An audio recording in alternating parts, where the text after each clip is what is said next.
A man stands alone at an overlook above a town that should not exist anymore. Fog moves through the trees below like something breathing. In his hand is a letter, written in his wife's handwriting, telling him to come find her in their special place. She has been dead for 3 years. He does not know yet that the letter is lying to him. Neither do you. What follows is not a walkthrough of Silent Hill 2's plot. This is an attempt to take apart the machinery underneath that plot and ask an uncomfortable question. What does it mean for a horror game to lie to its own player through the very systems we have been trained since childhood to trust without question? The inventory screen, the item description, the simple promise that what the game tells you is real. By the end of this video, you will understand how a piece of software used something as small and as boring as a menu screen to commit one of the most devastating acts of narrative betrayal in the history of the medium, and why that betrayal still works on players more than 2 decades after it was built.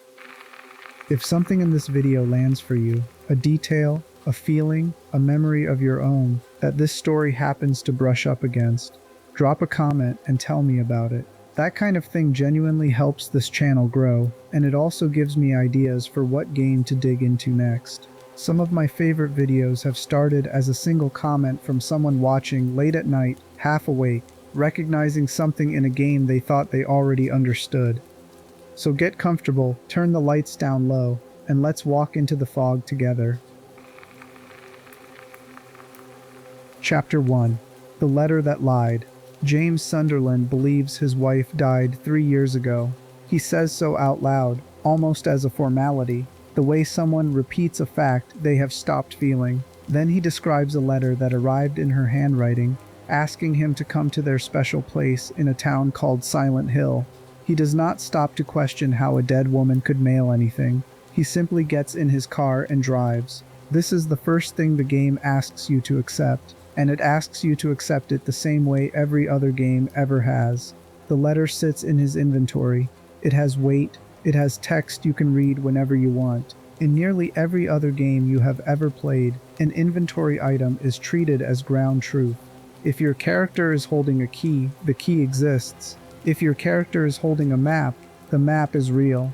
Decades of game design have quietly trained players to treat the contents of an inventory screen as the one part of the experience immune to doubt, even when everything else on screen might be smoke and fog and nightmare logic. Silent Hill 2 takes that trained trust and turns it into a trap. Over the course of the story, the words on Mary's letter begin to fade, a little at first, barely noticeable, then more, until near the end of the game the page is blank.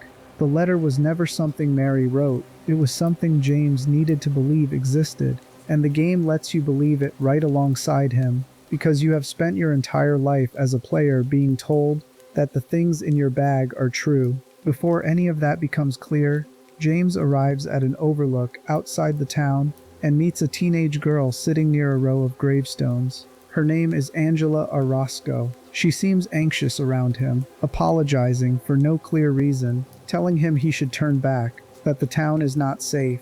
She mentions she is looking for her mother. James barely registers the warning. He has a letter to follow and a wife to find, or so he believes, and a stranger's nervous energy at a graveyard is not enough to slow him down. It should be. Angela's fear is the first honest thing anyone says to him in this story, and he walks right past it. Something else does not line up yet, something you might not catch on a first visit to this town. Later in the story, a different character will casually mention spending time with Mary in a hospital roughly 2 years earlier, not 3. James never corrects her.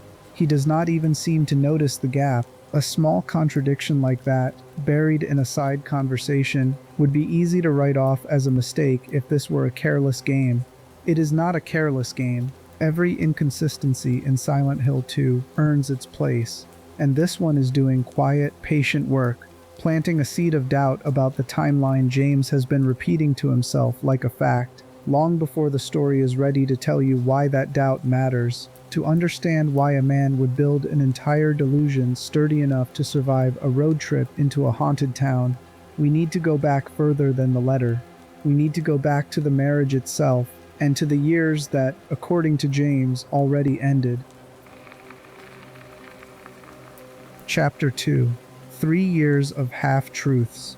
James and Mary met at a party thrown by a mutual friend. What started as an intense, almost overwhelming attraction settled, over time, into something steadier, the kind of quiet partnership that survives the early fire because both people choose to let it. Before they married, James used to sit and listen to her play piano. She was not particularly skilled at it. He loved hearing her play anyway, which tells you something simple and important about what their relationship looked like before everything else happened to it. At some point, the two of them took a vacation after reading a brochure for a town called Silent Hill. They stayed at a place called the Lakeview Hotel. James recorded a video of Mary during that trip, and in it she talks about the town having once been considered a sacred place, says she loves it, and asks James to promise he will bring her back there someday. He never gets the chance to keep that promise while she is alive. Mary became sick. The game does not specify the illness. Whatever it was severe enough to be terminal, and severe enough to wear both of them down to something neither one recognized anymore. As her condition worsened, Mary began lashing out at James with a sharpness that surprised people who knew her gentler side. James in turn grew distant, retreating from a relationship that had become defined by suffering rather than partnership. The game hints at this distance through some of its own symbolism, most notably the recurring image of hospital nurses throughout the story, designed in a way that several analysts have connected to sexual frustration James may have carried during this period. The game never states this outright as biography. It shows it to you sideways, the way guilt usually surfaces, through an image rather than a confession. This pattern has a name in the real world, and it shows up far more often than most people realize. Caregiver burden, sometimes called caregiver burnout, describes what happens to a person who spends months or years caring for someone they love through a terminal illness. The research on this is unambiguous. Watching someone you love deteriorate day after day while also managing their physical needs, their pain, their fear, and often their anger, produces a kind of exhaustion that does not look like exhaustion from the outside. It looks like coldness. It looks like distance. Family members report feeling guilty for resenting the person they are caring for, then guilty again for feeling guilty because the resentment seems monstrous next to the fact that this person is dying. Anger and love do not cancel each other out in a situation like this. They sit on top of each other, both true at once, neither one canceling the other. Mary, by every account the game gives us, became someone neither she nor James fully recognized by the end. The disease did not just take her body, it reshaped the person living inside it, and it reshaped James right alongside her, the two of them drifting toward strangers while still sharing a home, a bed, a set of wedding vows neither of them had planned to break. Keep that picture in mind. A marriage hollowed out slowly by illness. A husband worn down past the point where exhaustion and love can be easily separated. We will return to exactly what that exhaustion cost both of them, but not yet. James is far from the only person in this story whose mind cracked under weight it was never built to carry. And before we go further into what happened between him and Mary, we need to understand what happened to someone else entirely. Someone who arrived in this town with her own letter, her own impossible hope, and a wound that had nothing to do with James Sunderland at all. Chapter 3. The Girl Looking for Her Mother. Angela Orozco grew up in a home that should have protected her and instead became the source of nearly everything that broke her. Her father, an alcoholic, abused her physically and sexually throughout her childhood. Her brother did as well. Her mother knew.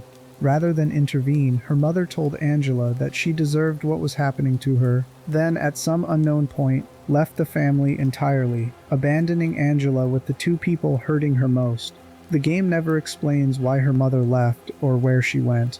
That absence is not a gap in the writing, it is the entire shape of Angela's wound, a mother who vanished rather than protected, leaving a question with no answer attached. By the time Angela reaches adulthood, she is working as a waitress, regularly harassed by customers, carrying a level of psychological pain that has pushed her towards suicidal thinking on more than one occasion. She describes her own cycles of self-destruction in language that resembles disordered eating.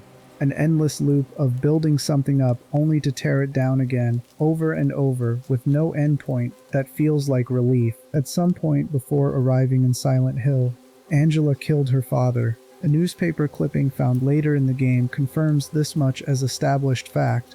A lumberjack stabbed to death. A police investigation opened.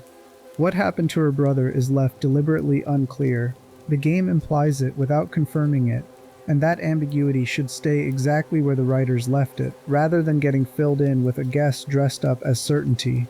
When James meets her wandering near the entrance to town, Angela is carrying a knife. She eventually asks him to take it from her, saying that if she keeps it, she does not know what she might do. The line works two ways at once. It could mean she might hurt herself, given what we later learn about her father. It could just as easily mean something else entirely. The game lets both readings sit there, refusing to resolve them, because resolving them would flatten a person who has spent her whole life being told her own pain does not matter enough to take seriously. This is where a piece of real psychology becomes useful, and it has a specific name. Researchers call it the just world hypothesis. The deeply ingrained human tendency to believe that the world is fundamentally fair, that bad things happen to people who deserve them and good things happen to people who deserve those instead. It sounds like a comforting belief, and for the person observing someone else's suffering from a safe distance, it often is. For the person actually suffering, especially a child suffering at the hands of the very people meant to protect her, that same belief becomes a trap. If the world is fair and terrible things are happening to me, the logic goes, then something about me must deserve it. Angela was told this directly by the one person whose job was to convince her of the opposite. She absorbed it instead. By the time we meet her, she does not just believe she failed to stop the abuse, she believes she earned it. That belief does not stay abstract for long. In the next stretch of Angela's story, it takes on a physical shape, something James will have to fight through a doorway. Something built entirely out of the worst moment of her childhood given form and motion in front of her. Chapter 4. Abstract Daddy. Deeper into a maze of rooms in the Lakeview Hotel, James encounters Angela again, and this time the town shows him something it has been building towards since the cemetery. A creature appears, formed from what looks like two human figures fused together on something resembling a bed frame, one larger shape looming over a smaller one beneath it, twisted into a single mass of flesh that moves and screams. The fight against this thing is disturbing by design, and out of respect for what it represents, the specifics of the imagery are best left undescribed here in detail. What matters is what the creature stands for. It is not simply Angela's father, it is the act itself, frozen and repeated, the abuser and the abused locked together permanently in the same monstrous body, because that is how trauma like this often gets stored in memory, not as a clean separation between victim and perpetrator, but as a single inseparable horror that returns again and again, unchanged, no matter how much time has passed since it happened. During the fight, the room requires James to destroy several television sets scattered around its edges, a small detail some analysts have connected to Angela's father's habit of tuning her out, the television replacing any real attention or protection he might have given his daughter instead. Throughout the encounter, Angela herself sits apart, watching with an unsettling stillness, removed from what is happening in front of her, in a way that goes beyond simple fear. That stillness has a clinical name too. Dissociation is one of the mind's most reliable defenses against an experience too overwhelming to process in real time. Survivors of severe trauma frequently describe a sensation of watching their own life from outside it, as though the person suffering and the person observing have split into two separate people sharing one body. It is not a malfunction. It is closer to a circuit breaker, the mind protecting itself by stepping back from a current it cannot safely absorb all at once. Angela sitting apart from her own monster, watching it from a small frozen distance, is one of the more accurate depictions of that defense mechanism that horror gaming has ever produced, intentionally or not. After the creature falls, Angela does not simply walk away calm. She attacks its lifeless body, kicking it, smashing whatever remains of the television sets nearby. releasing a fury that has clearly been waiting years for somewhere to go. Then, just as quickly, the rage settles, and she returns to the same quiet resignation she carried before, a woman who has spent her whole life being told that even her own anger does not belong to her. That explains why Angela cannot escape the monster her father left inside her. It does not explain why James, a man with no connection to her abuse, no history with her family, no reason at all to be shown this particular nightmare, is being walked through it anyway, room by room, as though the town has decided he needs to witness this specific kind of suffering before it will let him move any further. The answer to that question is considerably more uncomfortable than it sounds, and this town has barely started showing us what it actually thinks James deserves. Chapter 5. The Man Everyone Laughed At. James finds him in an apartment bathroom, doubled over a toilet, sick to his stomach. The man introduces himself as Eddie Dombrowski, and his first instinct is defensiveness rather than fear. There is a body inside the refrigerator a few feet away. Eddie insists he found it that way, that none of it was his doing, that James has no reason to be suspicious of him. James, polite by nature and not yet equipped to know better, takes him at his word and moves on. Concern, not suspicion, is what he offers a stranger he has just met in a town already full of bodies that should not be there. Eddie's history comes out slowly, in pieces, across several later encounters rather than all at once. He grew up overweight, mocked for it constantly, the kind of relentless, casual cruelty that follows a person from childhood classrooms into adulthood without ever letting up. Most of it he absorbed in silence. He did not particularly mind that women were not drawn to him, or so he claims. What he could not absorb, what eventually broke something loose inside him, was the laughing. One football player in particular kept targeting him long after high school ended, refusing to let the joke die even after both of them had grown up and moved on with their lives, or should have. Eventually Eddie snapped. He killed the bully's dog in a moment of rage he would later describe almost proudly as satisfying. Afterward, he shot the bully himself in the leg with a rifle, crippling him without finishing the job. He did not stay to see what happened next. He ran, first from the scene, then from the idea of consequences entirely, until the running brought him, by his own account, to a town that seemed to be calling him specifically. That phrase matters more than it sounds like it should. Several of the people drawn to Silent Hill describe the town in nearly identical language, as something that called to them as though it selected them rather than the other way around. None of them ever explain what that calling felt like, and the game never clarifies whether it was a literal supernatural pull or simply the only way each of them found to describe an unbearable compulsion toward the one place capable of forcing them to look directly at what they had done. Either reading works.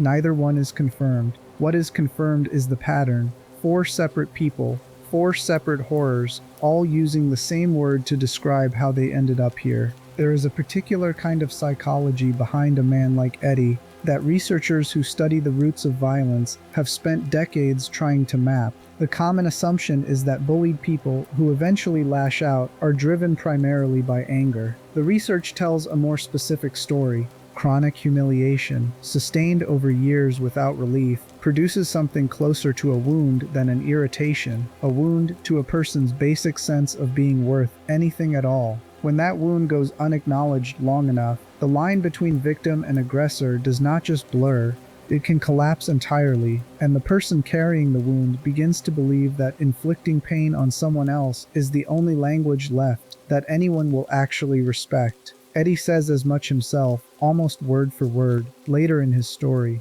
A corpse, he points out, cannot laugh at you. Whatever else that sentence reveals about him, it reveals what he thinks he has been fighting against this entire time, not a person, a sound. The sound of being laughed at, replayed so many times across so many years that ending the sound became, in his mind, indistinguishable from ending his own suffering. James leaves that first apartment without fully grasping what he has just walked away from. He will see Eddie again soon, at a bowling alley of all places, eating pizza, talking with a small girl who has been weaving in and out of James's path since he entered the fog. The mood there is almost normal, almost calm. 2 strangers making small talk, in a town that should not allow for small talk. It will not stay that way. Whatever Eddie has been holding together this far is already closer to breaking than either of them realizes. And the next time James finds him, there will be no pizza, no casual conversation, and no version of Eddie left who can pretend the laughing ever stopped. Chapter 6: The Freezer. The next time James finds Eddie, the air around him is different in a way that has nothing to do with temperature. He is sitting near a corpse in what resembles a meat locker, a rifle close at hand, talking about killing the way other people talk about chores. It is no big deal, he tells James. Put the gun to someone's head. That is all there is to it. James asks if he understands what he is saying, whether he genuinely believes it is acceptable to take a life over an insult or a look someone gave him. Eddie's answer reveals exactly how far gone he already is. Until now, he says, he always let people walk all over him, the same way that dog once let him. He will not be doing that anymore. Anyone who laughs at him from this point forward will be treated exactly the way he treated that animal, and exactly the way he treated the man who owned it. This is the moment a particular branch of social psychology becomes useful. Researchers who study mob behavior and extreme isolated stress have a term for what happens when a person's individual identity dissolves under enough pressure, replaced by something more primitive and far less restrained. De-individuation does not require a crowd to take hold. Total isolation, the kind Eddie has been living inside since fleeing his old life, can produce the same effect entirely on its own. Strip away every social check a person normally relies on, the friends who would talk him down, the structure of a job or a routine, any reflection of himself that resembles who he used to be, and what remains is no longer constrained by the rules that ordinary social contact enforces without anyone noticing it happening. Eddie has been alone with his own worst impulses for long enough that those impulses now speak for him without resistance. James tries reasoning with him anyway, the same instinct that made him offer Angela comfort at a graveyard and take her knife away for her own protection. It does not work. Eddie, paranoid past the point of negotiation, decides James has been mocking him the entire time they have known each other, just like everyone else always has. And the conversation ends in violence. Neither one of them walks away from cleanly. James survives. Eddie does not. What happens next matters more than the fight itself. James is horrified by what he has done. Not triumphant, not relieved. He has just taken a human life for the first time, and the weight of that fact visibly destabilizes him in a way that none of the supernatural horror around him has managed to do up to this point. Monsters he can rationalize as nightmares, hallucinations, symptoms of a town gone wrong. A dead man at his own hands offers no such comfortable distance. The game responds to this moment with a small but devastating piece of staging. A second version of Pyramid Head begins appearing in the world shortly after Eddie's death, doubling the presence of the one figure in this story most directly tied to punishment and judgment. We will spend real time with that figure soon, what he represents and where his particular shape of horror actually comes from. For now, hold on to this single fact. Every time James adds another weight to his conscience, the town finds a new way to make that weight visible, and it is no longer subtle about it. It is keeping count. There is one more thing worth sitting with before we move past Eddie entirely, something easy to miss in the noise of the fight itself. Eddie's last words, delivered with a kind of broken, mocking laughter, accuse the guy that started this entire chain of events of coming back to bite him after all this time. A grown man's final coherent thought, as his own life ends, returns to an animal he killed years earlier over an insult he never let go of. Whatever this town is doing to these people, it does not invent their wounds from nothing. It simply refuses to let any of them look away from the ones they already carried in. James carries his own wound the same way, refusing to look at it directly for as long as the town will allow him to keep avoiding it. Soon he is going to meet someone who looks exactly like the woman he claims to be searching for, and the relief that recognition brings him will feel, for a little while, like the first good thing to happen since he arrived. It is not. It might be the worst thing the town has shown him yet, dressed up as the best. Chapter 7: The Woman Who Wasn't Mary. James meets her near the lake, sitting alone, looking up at him with an expression that stops him mid-step. Her face is Mary's face. Her voice is Mary's voice. Everything else about her is different enough to be disorienting in a way that pure resemblance never could be on its own. She introduces herself as Maria, and when James asks her to touch his hand so he can be sure she is really there, she takes it and tells him to feel how warm she is, an invitation Mary, sick and dying for years before her death, was never able to offer him. Maria becomes James's companion for a long stretch of the story that follows, walking beside him through buildings and streets that grow steadily more dangerous, sharing small fragments of memory that only Mary should reasonably know. She mentions a videotape from their vacation years earlier. She speaks about a little girl named Laura with unexplained tenderness, then immediately seems confused about why she knows the name at all. She is needy in ways Mary's illness eventually made her, and seductive in ways Mary, demure and gentle by most accounts before she got sick, apparently never was. There is a concept worth introducing here carefully, because it touches on something genuinely common in how people grieve, rather than something unique to this story.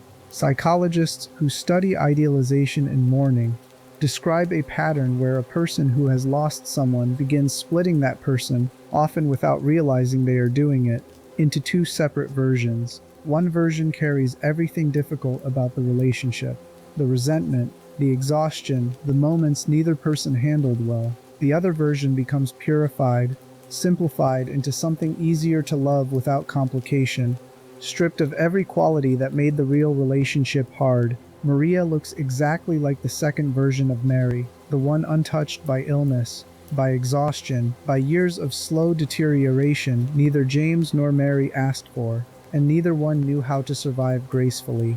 That alone would make Maria a compelling piece of symbolism. What makes her something closer to a trap is how the game uses her to drive the plot forward. James spends a significant portion of this story protecting her, defending her from monsters, worrying over her when she falls ill in a hospital that mirrors the one Mary actually died in, treating every step of that journey as forward motion towards some kind of resolution. It feels like progress because protecting someone vulnerable nearly always feels like progress in a story built around survival. The horror buried underneath that feeling is that James has built an entire second relationship inside this town, devoted real emotional effort toward keeping someone alive, while the actual unresolved relationship at the center of his guilt sits untouched the entire time, waiting for him in a hotel room he has been actively avoiding since the moment he arrived. Every puzzle James solves with Maria at his side, every monster he fights off to keep her safe, moves him further from the one conversation he actually needs to have, and closer to a version of events that lets him keep avoiding it indefinitely. This is what makes Silent Hill 2 function less like a story with a twist ending and more like a long, patient con run against the player directly, because you feel that same sense of progress too. You are the one pressing the buttons that keep Maria alive. You are the one who wants to believe protecting her means something. It does mean something. It simply does not mean what either of you have been assuming it means, and the town is about to make that distinction violently, repeatedly, and impossible to ignore any longer. Chapter 8: Dying Twice. Maria dies for the first time in a locked cell, killed by the same figure who has been stalking James since his earliest hours in this town.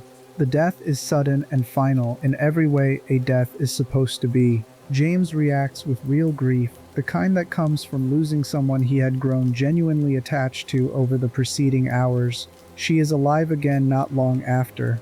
The game offers no clean explanation for this. Maria simply returns, conscious, speaking, apparently unaware that anything happened to her at all, or perhaps simply unwilling to mention it. This pattern repeats more than once across the story. Maria dying, Maria returning, James growing more shaken each time the cycle restarts, until the repetition itself starts to carry its own kind of meaning entirely separate from the individual deaths. Dreams, as a general rule, are not interested in permanence. Things end and then continue. People die and then speak. The internal logic that governs ordinary waking life simply does not apply, and very few people stop to question that absence of logic while they are inside the dream itself. Maria's repeated deaths and returns behave exactly like that kind of dream logic, a sign that whatever James is moving through has stopped following the rules of a world built around consequence, because the part of his mind generating this experience does not actually want consequences.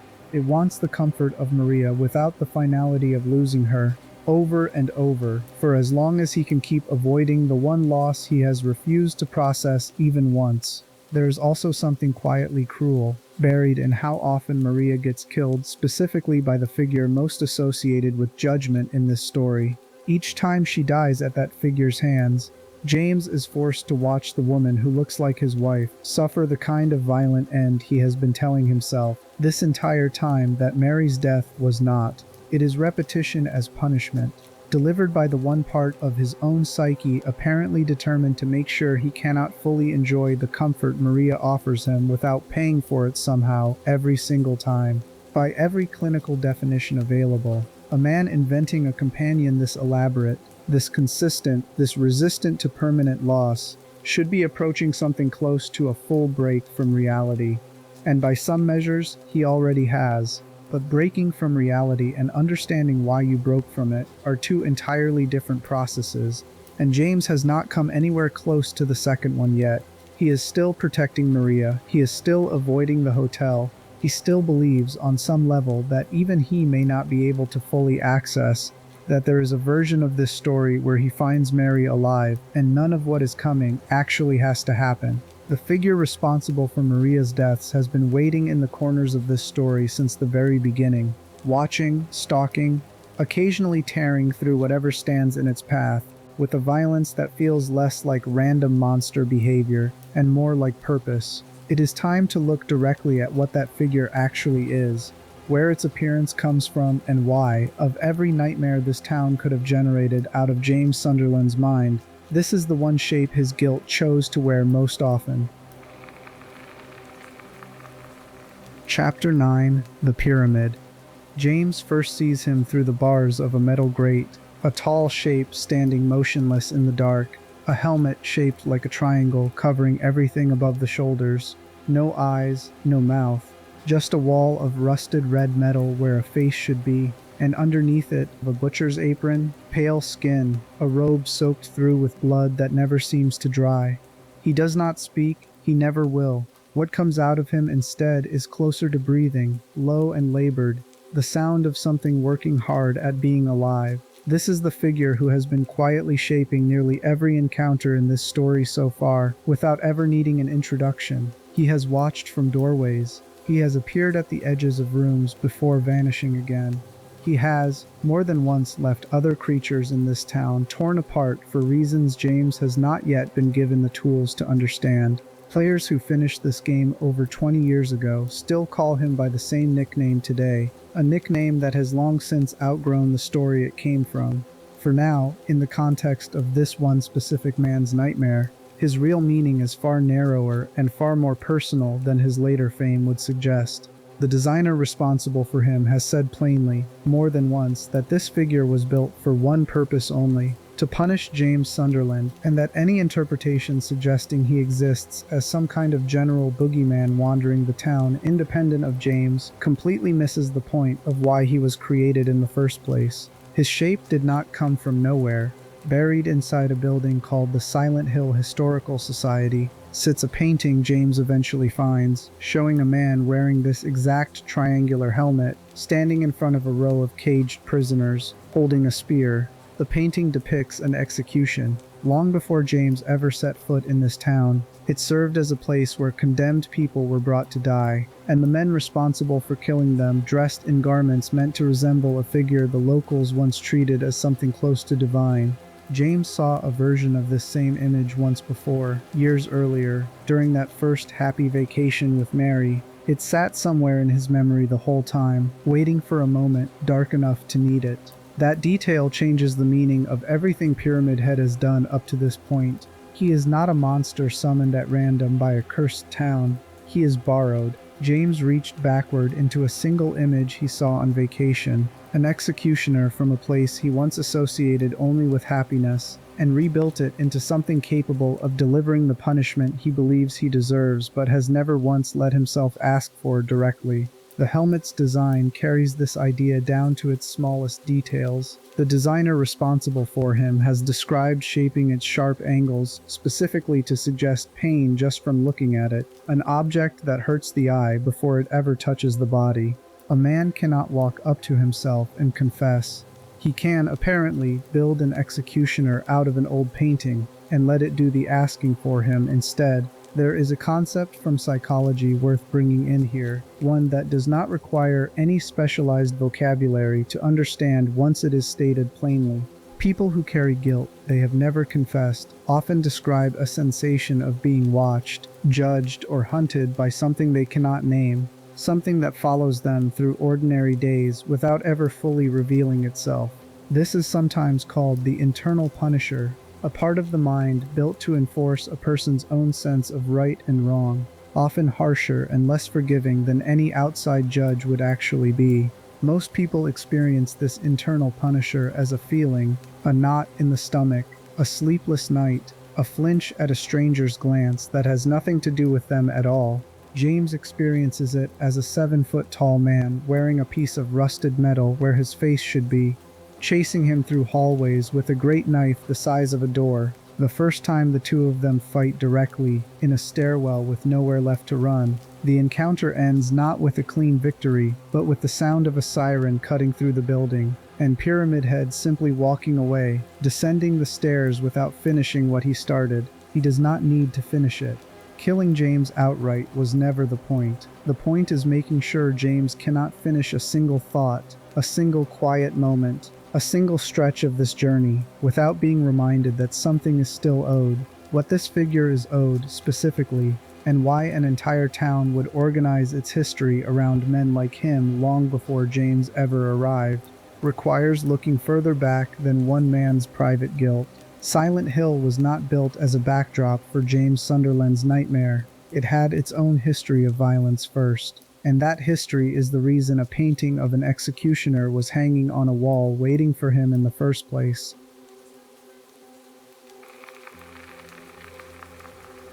Chapter 10. What the Painting Knew. Long before any of the people walking through this fog were born, Silent Hill served the function its name almost mockingly contradicts. It was a place where the condemned were brought to be killed. According to the town's own recorded history, most of the people who lived there generations ago were either executioners themselves or close relatives of one. An entire community organized, generation after generation, around the business of carrying out death sentences for people who lived elsewhere and never had to watch it happen. The men who performed these executions wore red hoods and ceremonial robes, deliberately styled to resemble a figure named Valtiel, a being treated by the town's older inhabitants with something close to religious reverence. Whatever Valtiel actually was to the people who worshipped him remains only partly explained, even in the parts of the series that explore him most directly. But the garments built in his image were specific and consistent enough to be remembered, painted, and eventually stumbled upon by a grieving man centuries later who needed exactly that image to build his own private executioner out of. There is something worth sitting with in the idea of an entire town built generation after generation around inherited violence. Throughout much of human history, the role of executioner was treated this way in many real places, passed down through families rather than chosen fresh each time, often feared by neighbors and simultaneously depended upon because someone has to do the thing nobody wants to look at directly, and once a family becomes known for doing it, the role tends to stay attached to their name whether any individual member wants it or not. Historians studying this kind of inherited, normalized violence have long pointed out how communities manage to live comfortably beside it. The job gets folded into ordinary life. It becomes a trade like any other, taught to children the way other trades were taught, until killing on behalf of the wider world stops registering to the people doing it as anything especially remarkable at all. Silent Hill, according to its own fictional history, absorbed that same normalization so completely that it shaped the look of its executioners into something the town's residents associated with near-divine authority rather than horror. The painting James finds was not hidden away as something shameful. It hung in a building dedicated to preserving the town's history, displayed the way any other historical artifact might be, a record of something the town once considered simply part of how things worked here. This is the soil Pyramid Head's design grew out of, a town that had already spent generations treating judgment and punishment as ordinary civic functions, long before James needed a private one of his own. He did not invent the shape of his guilt from nothing. He found it sitting on a wall, already built, already legitimized by an entire community's history, and simply borrowed it the way a person reaches for the nearest tool when they urgently need to build something and have no time to design one from scratch. None of this excuses what James did to Mary, and nothing in this chapter is trying to. What it offers instead is context for why his particular guilt took the specific shape it did, rather than some other monster entirely. A town with no history of executions might have given him something different to fight, a different shape for the same unbearable need to be punished. Silent Hill gave him an executioner because, by sheer accident of geography and history, that was the costume already hanging in the closet when his mind went looking for one. There is one person walking through all of this who carries none of that weight at all, who has never killed anyone, abused no one, abandoned no one, and consequently sees almost none of what James, Angela, and Eddie have been forced to confront. Her presence in this story raises a question worth asking directly. If guilt is the price of admission into this town's nightmare, what does it mean that the one person here without any guilt to pay can still walk through it completely untouched? Chapter 11. The Only Honest Person. She crosses James's path again and again throughout this story. A small girl with brown hair pulled back, blunt and rude in a way that feels almost refreshing against the careful, guarded conversations everyone else in this town seems trapped inside. She calls Eddie a name about his weight the very first time she sees him, annoyed by something he has done. She calls James names too, dismissing him with the casual cruelty only children seem capable of delivering without any real malice behind it. Her name is Laura, and unlike everyone else James meets in this fog, she does not appear to be hiding a single thing. Laura is an orphan. A year before the events of this story, she became a patient at the same hospital where Mary was being treated, and the two of them grew close enough that Mary apparently spoke of adopting her. Close enough that Laura came to see Mary as something resembling a real mother for the first time in her life. The game never explains where Laura's own parents went, or why she ended up in a hospital with no family of her own. That silence is not a flaw in the writing. It mirrors Mary's own silence about her illness, another wound the story chooses to show only by its outline, never its full shape. What makes Laura genuinely strange, set against everyone else wandering this town, is what she does not experience. She sees no monsters. She walks through buildings overrun with creatures that would kill James in seconds and emerges from them completely unharmed, untouched, apparently unaware anything dangerous was ever there at all. The simplest explanation available, and one the game itself leans toward without ever stating outright, is that whatever darkness summons this town's nightmares into being requires something to feed on, some unresolved guilt or trauma to twist into monstrous shape. Laura, as far as anyone can tell, carries none. She is the only human character in this entire story without a hidden crime, a buried shame, or a wound she has spent years running from. The town, lacking anything to work with, simply leaves her alone. That makes her uniquely dangerous to James in a completely different way than any creature could be. Monsters can be fought, outrun, or avoided. Laura cannot be managed the same way, because Laura is the only person in this story with no investment whatsoever in James's version of events. She did not build the fantasy he is living inside. She has nothing to gain from protecting it when she eventually tells him, with total childlike certainty, that he never really loved Mary, that he barely visited her in the hospital, that he is lying to himself about something even she can apparently see. James has no defense against it that does not sound exactly like what it is. A guilty man trying to talk a child out of a truth she has no reason to soften. There is something worth naming about the particular kind of honesty children bring into situations adults have carefully arranged to avoid. Family researchers who study households shaped by addiction, abuse, or long-buried secrets have repeatedly noted how children inside these systems often say the one thing every adult in the room has silently agreed never to say out loud. They have not yet learned the social rules that teach adults to protect each other's comfortable lies. A child blurting out an uncomfortable truth at exactly the wrong dinner table moment is not malicious. It is simply unfiltered, and unfiltered honesty, dropped into a room built entirely out of careful avoidance, can land harder than any deliberate accusation ever could. Laura is that unfiltered honesty given a small, stubborn, occasionally annoying human shape, walking through a haunted town entirely on her own terms, completely uninterested in protecting James from anything he has spent this whole journey trying not to look at directly. Near the end of her part in the story, she hands James something she has been carrying this entire time without telling him, a real letter, the one piece of physical evidence in the whole game that did not come from James's own fractured mind. It confirms her bond with Mary. It confirms Mary's wish to adopt her. And buried somewhere inside what it confirms is a detail that should chill anyone paying close attention.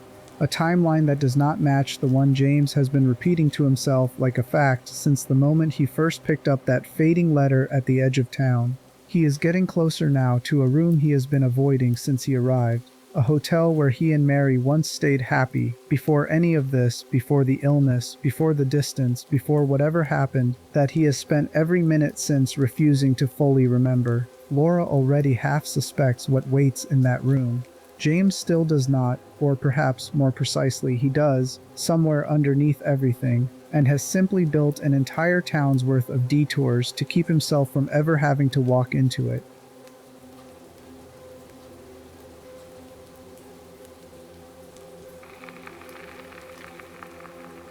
Chapter 12. The World That Lied Twice. James steps out of an apartment hallway that looks, for the most part, like an apartment hallway should. The wallpaper is faded. A few doors hang open. It is unsettling, mostly because it is empty. The kind of quiet that makes a person check over their shoulder without quite knowing why. Then a siren sounds somewhere in the distance, and the air changes. Walls that were merely old begin to look diseased. Metal grates climb over windows that had none a moment ago. Water drips from places water has no reason to come from. The building has not simply gotten darker, it has rotted, specifically and deliberately, into something closer to a wound than a room. The series this game belongs to has a name for this shift, and it draws a careful distinction most players absorb without ever hearing the official terms for it. There is the fog world, the hazy, half-wrong version of the town James walks through most of the time. Recognizable but quietly off, streets too quiet, shapes moving at the edge of the flashlight beam. Then there is the other world, the fully transformed version that erupts without warning in specific buildings, rusted and rotted and built, according to the series' own guidebook material, to resemble neither one of them as a stable, dependable reality. The official description compares the shift between these two states to the cycle between deep sleep and the lighter, dream-filled sleep just beneath waking, a town caught permanently between two kinds of unreality, neither one ever fully settling into something a person could call solid ground. That detail deserves a moment of attention before moving any further, because it quietly undermines something most horror games depend on without ever stating it outright. A haunted house in most stories is still, underneath the haunting, a real house. The walls are real walls. The blood on them, however it got there, is real blood. Silent Hill refuses you even that. According to its own internal logic, neither the eerie fog version of the town nor the nightmare version underneath it counts as the actual stable world. Both are already distortions, layered on top of each other, with the truth, if it exists at all, sitting somewhere beneath both layers in a place the player is never actually shown. The town itself is described, in supplementary material the series has put forward over the years, as something that does not merely reflect a person's inner thoughts back at them like a mirror. It manifests those thoughts. It gives them weight, texture, a working set of teeth. People with deep, unresolved darkness in their hearts find themselves pulled toward this place, according to that same material, not by coincidence, but by a kind of gravity specific to unprocessed guilt. A handwritten note left behind by someone who never survived to tell their own story describes a man who began seeing monsters his friends could not see before he had ever set foot inside the fog at all, as though the town's influence can begin working on a person from a considerable distance, long before geography brings them anywhere near it. A different document, found inside the very hospital where Mary once lay dying, takes this idea somewhere even more uncomfortable. It is written from the perspective of a doctor treating a patient lost in delusion, and the doctor is not debating how to cure the patient. He is debating whether curing the patient is even the kind thing to do, since the version of reality the delusion offers makes the patient measurably happier than the truth waiting underneath it ever could. That single buried document, easy to miss entirely on a normal playthrough, asks the exact question this whole story eventually forces onto its audience without ever answering it for you. If a comforting lie costs nothing visible, and a painful truth costs everything, which one actually deserves to be called merciful? James never reads that note out loud. He does not need to.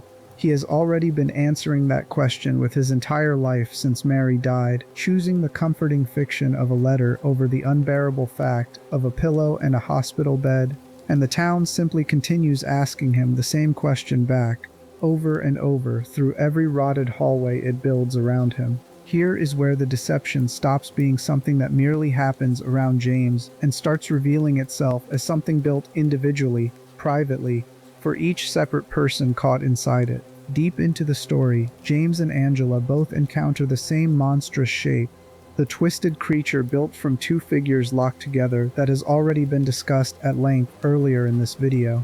According to the series' own internal accounts, James and Angela are not actually witnessing the same event. James experiences that creature filtered entirely through his own perception, shaped in part by memories that belong specifically to him, including memories of Mary confined to a hospital bed. Angela experiences something built from an entirely different set of memories, ones that belong only to her. They stand in the same room. They appear to the player to be looking at the same monster. They are not. Each of them is being shown a private nightmare that simply happens to be occupying the same physical space as someone else's. Two separate horrors overlapping by coincidence, rather than two people sharing one true experience. This single detail quietly demolishes something most players never think to question while they are playing. A video game environment is usually treated as neutral ground, a stable backdrop every character technically shares, even when individual characters react to it differently. Silent Hill 2 refuses that neutrality entirely. The town is never neutral ground here. It is never shared in the way a real room would be shared by two real people standing inside it. Every horror James encounters has already been filtered through James specifically, built out of his guilt, his memory, his particular flavor of unbearable knowledge, before it ever reaches the screen you are looking at. There is no version of this story where the environment itself functions as objective evidence of anything, because the environment was never separate from the unreliable mind generating it in the first place. James was always going to be an unreliable narrator. What this detail reveals is that the world around him was built to be exactly as unreliable as he is, down to its studs. Look again at where these full transformations actually happen, because the placement is not random either. They erupt at the hospital where Mary was dying. They erupt, most devastatingly, in the specific room within that hotel where James will eventually watch the truth play out on an old videotape. The town does not collapse into its worst, most rotted version everywhere at once, scattering nightmare imagery evenly across every street and building James passes through. It saves its harshest transformations for the locations carrying the heaviest emotional weight. The places closest to the wound James has spent the entire story trying not to touch. The environment is not generating horror at random. It is tracking him, escalating in precise correlation with how close he is getting to a truth he has been actively, desperately avoiding since he first picked up a letter that was never really there. There is a real and well-documented experience that maps onto this pattern closely, and it does not require unfamiliar vocabulary to describe. People living through extreme psychological distress sometimes report a sensation where the world around them, not their own mind, suddenly feels wrong. Colors look slightly off. Familiar rooms feel foreign. Solid objects seem somehow less real than they should, as though a thin layer of glass has been placed between the person and everything they are looking at. Clinicians call this derealization, and it differs from a hallucination in one important way. The person experiencing it is not seeing something that is not there. They are looking at something genuinely present and finding that its basic reality has come loose, slipping out of reach even while it sits directly in front of them. James walking through a hallway that was ordinary 5 seconds ago and is now dripping and rusted and wrong is, in a very real sense, derealization given a budget and a level designer, his own collapsing sense of what counts as solid ground rendered as something the player can physically walk through and touch. By the time the videotape finally plays and the truth arrives in full, the game has already spent hours teaching you, quietly and without ever announcing it, that nothing you have been looking at deserved your trust in the first place. Not the letter, not the sense of progress, not even the floor beneath James's feet, which has spent this entire journey rotting and reforming according to a logic that was never about the town at all, and was always, every single time, about him. Chapter 13. The Tape. The Lakeview Hotel sits at the edge of the lake, exactly where James remembers it from 3 years earlier, except nothing about it matches the memory anymore. Wallpaper peels in long curling strips. Water drips through ceilings that should be dry. The building has rotted from the inside out, the way every part of this town seems to decay the closer James gets to the truth he came here to avoid. He finds Laura again in a small restaurant near the lobby, hiding behind a piano. She slams the keys when he walks in, startling him on purpose, and the sound triggers something in him, a flicker of memory tied to evenings spent listening to Mary play at the same instrument. Laura is tired of running by this point. She talks with him calmly for the first time since they met, and somewhere in that conversation she finally hands him the letter she has been carrying, the one Mary wrote to Laura, confirming everything she told him about knowing Mary and about the hospital. It is real. It is the one piece of evidence in this entire story that did not originate inside James's own collapsing mind. He continues deeper into the hotel afterward, alone again, and eventually reaches a room holding a small television and a videotape he apparently left there himself. Sometime during that earlier, happier visit, he plays it expecting to see what he has told himself he would see, footage of a peaceful vacation, 2 people in love, a place that once meant something good to both of them. What plays instead is Mary, in a hospital bed, dying, and James standing over her with a pillow. The tape shows him pressing it against her face until she stops breathing. There is no dramatic musical swell built into this reveal, no neat villain monologue explaining motive. The footage simply plays, flat and unedited, exactly the way a person's own memory might surface once whatever has been blocking it finally gives way. James watches himself do the one thing he has spent the entire story refusing to remember doing, and for a moment the fog covering his mind clears enough to let the truth sit there, fully formed, undeniable. There was no letter. Mary never wrote to him, because Mary has been dead for 3 years exactly as he originally said, and somewhere underneath every detour, every fading page, every moment he chose not to question why a dead woman could mail him anything, some part of him already knew that. He built the entire premise of this journey, the letter, the special place, the hope of finding her alive somewhere in this fog, because the alternative, sitting with what he actually did, was unbearable in a way his mind simply refused to permit. Shortly after, the radio he has been carrying through the fog, the one that screams static whenever monsters draw close, crackles to life with a different kind of message. A voice that sounds like Mary asks him to come find her, the same plea that started this entire journey, now arriving after the truth has already been laid bare in front of him. The town is not finished with him yet. Knowing the truth and being released from its grip on him turn out to be two very different things. Before James can fully sit with any of this, he encounters Angela one final time, standing alone on a burning staircase inside the hotel. Bound figures line the steps around her. Twisted shapes she does not seem to register as anything unusual. When she first sees James approaching, she mistakes him, briefly, for her mother, reaching toward him with something close to relief. The moment she realizes who he actually is, her face changes completely. She thanks him quietly for trying to save her earlier in the story, then tells him she wishes he had not bothered, that she believes, as her own mother once told her, that she deserved everything that happened to her. James notices how hot the fire around them has become. Angela tells him this is simply how it always feels to her, that she has been standing in flames like these for longer than he could understand. Then she turns and walks up the staircase, into the fire, and disappears. She is never seen again in this story. No explanation follows her departure, no confirmation of what exactly that moment meant for her fate. The game lets her walk into the flames and leaves the silence afterward to do whatever work it needs to do in the mind of whoever is watching.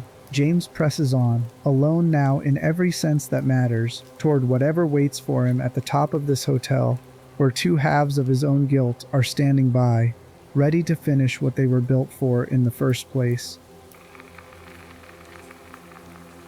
Chapter 14. What the Mind Refuses to Keep.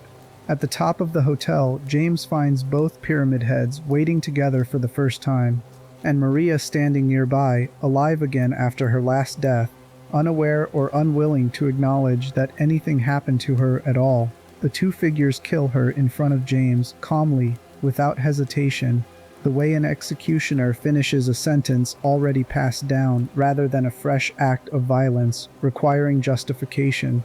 James, watching this happen, finally arrives at the realization the entire story has been steering him toward. These two figures are not separate threats sent by the town to punish him from the outside.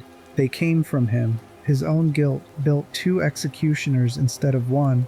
And Maria, however real she may have felt to him across this entire journey, was never going to be allowed to survive long enough to replace what he actually lost. Once James accepts this, openly, without flinching away from it, the two figures no longer have a purpose left to serve.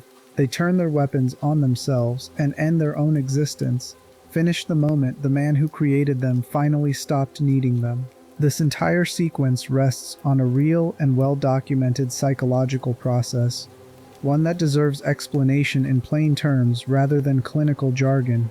When a person experiences something so overwhelming that processing it normally would risk breaking them entirely, the mind sometimes pushes that memory away from conscious access altogether. This is not the same as simply trying hard to forget something unpleasant.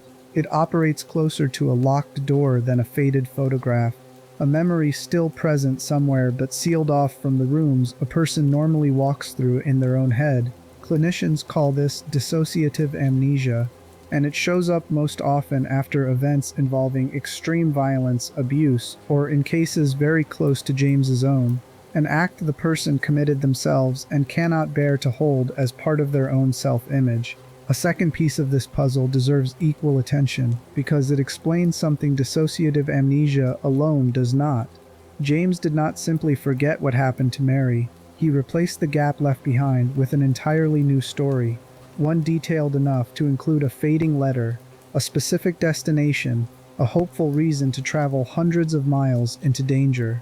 This process has a name too, confabulation, and it describes the mind's tendency to fill an unbearable blank space with a narrative that feels coherent and true to the person experiencing it, even though every detail inside that narrative was invented after the fact, rather than remembered from anything real. People living with certain memory disorders sometimes produce confabulated stories with total sincerity, genuinely unaware they are inventing rather than recalling.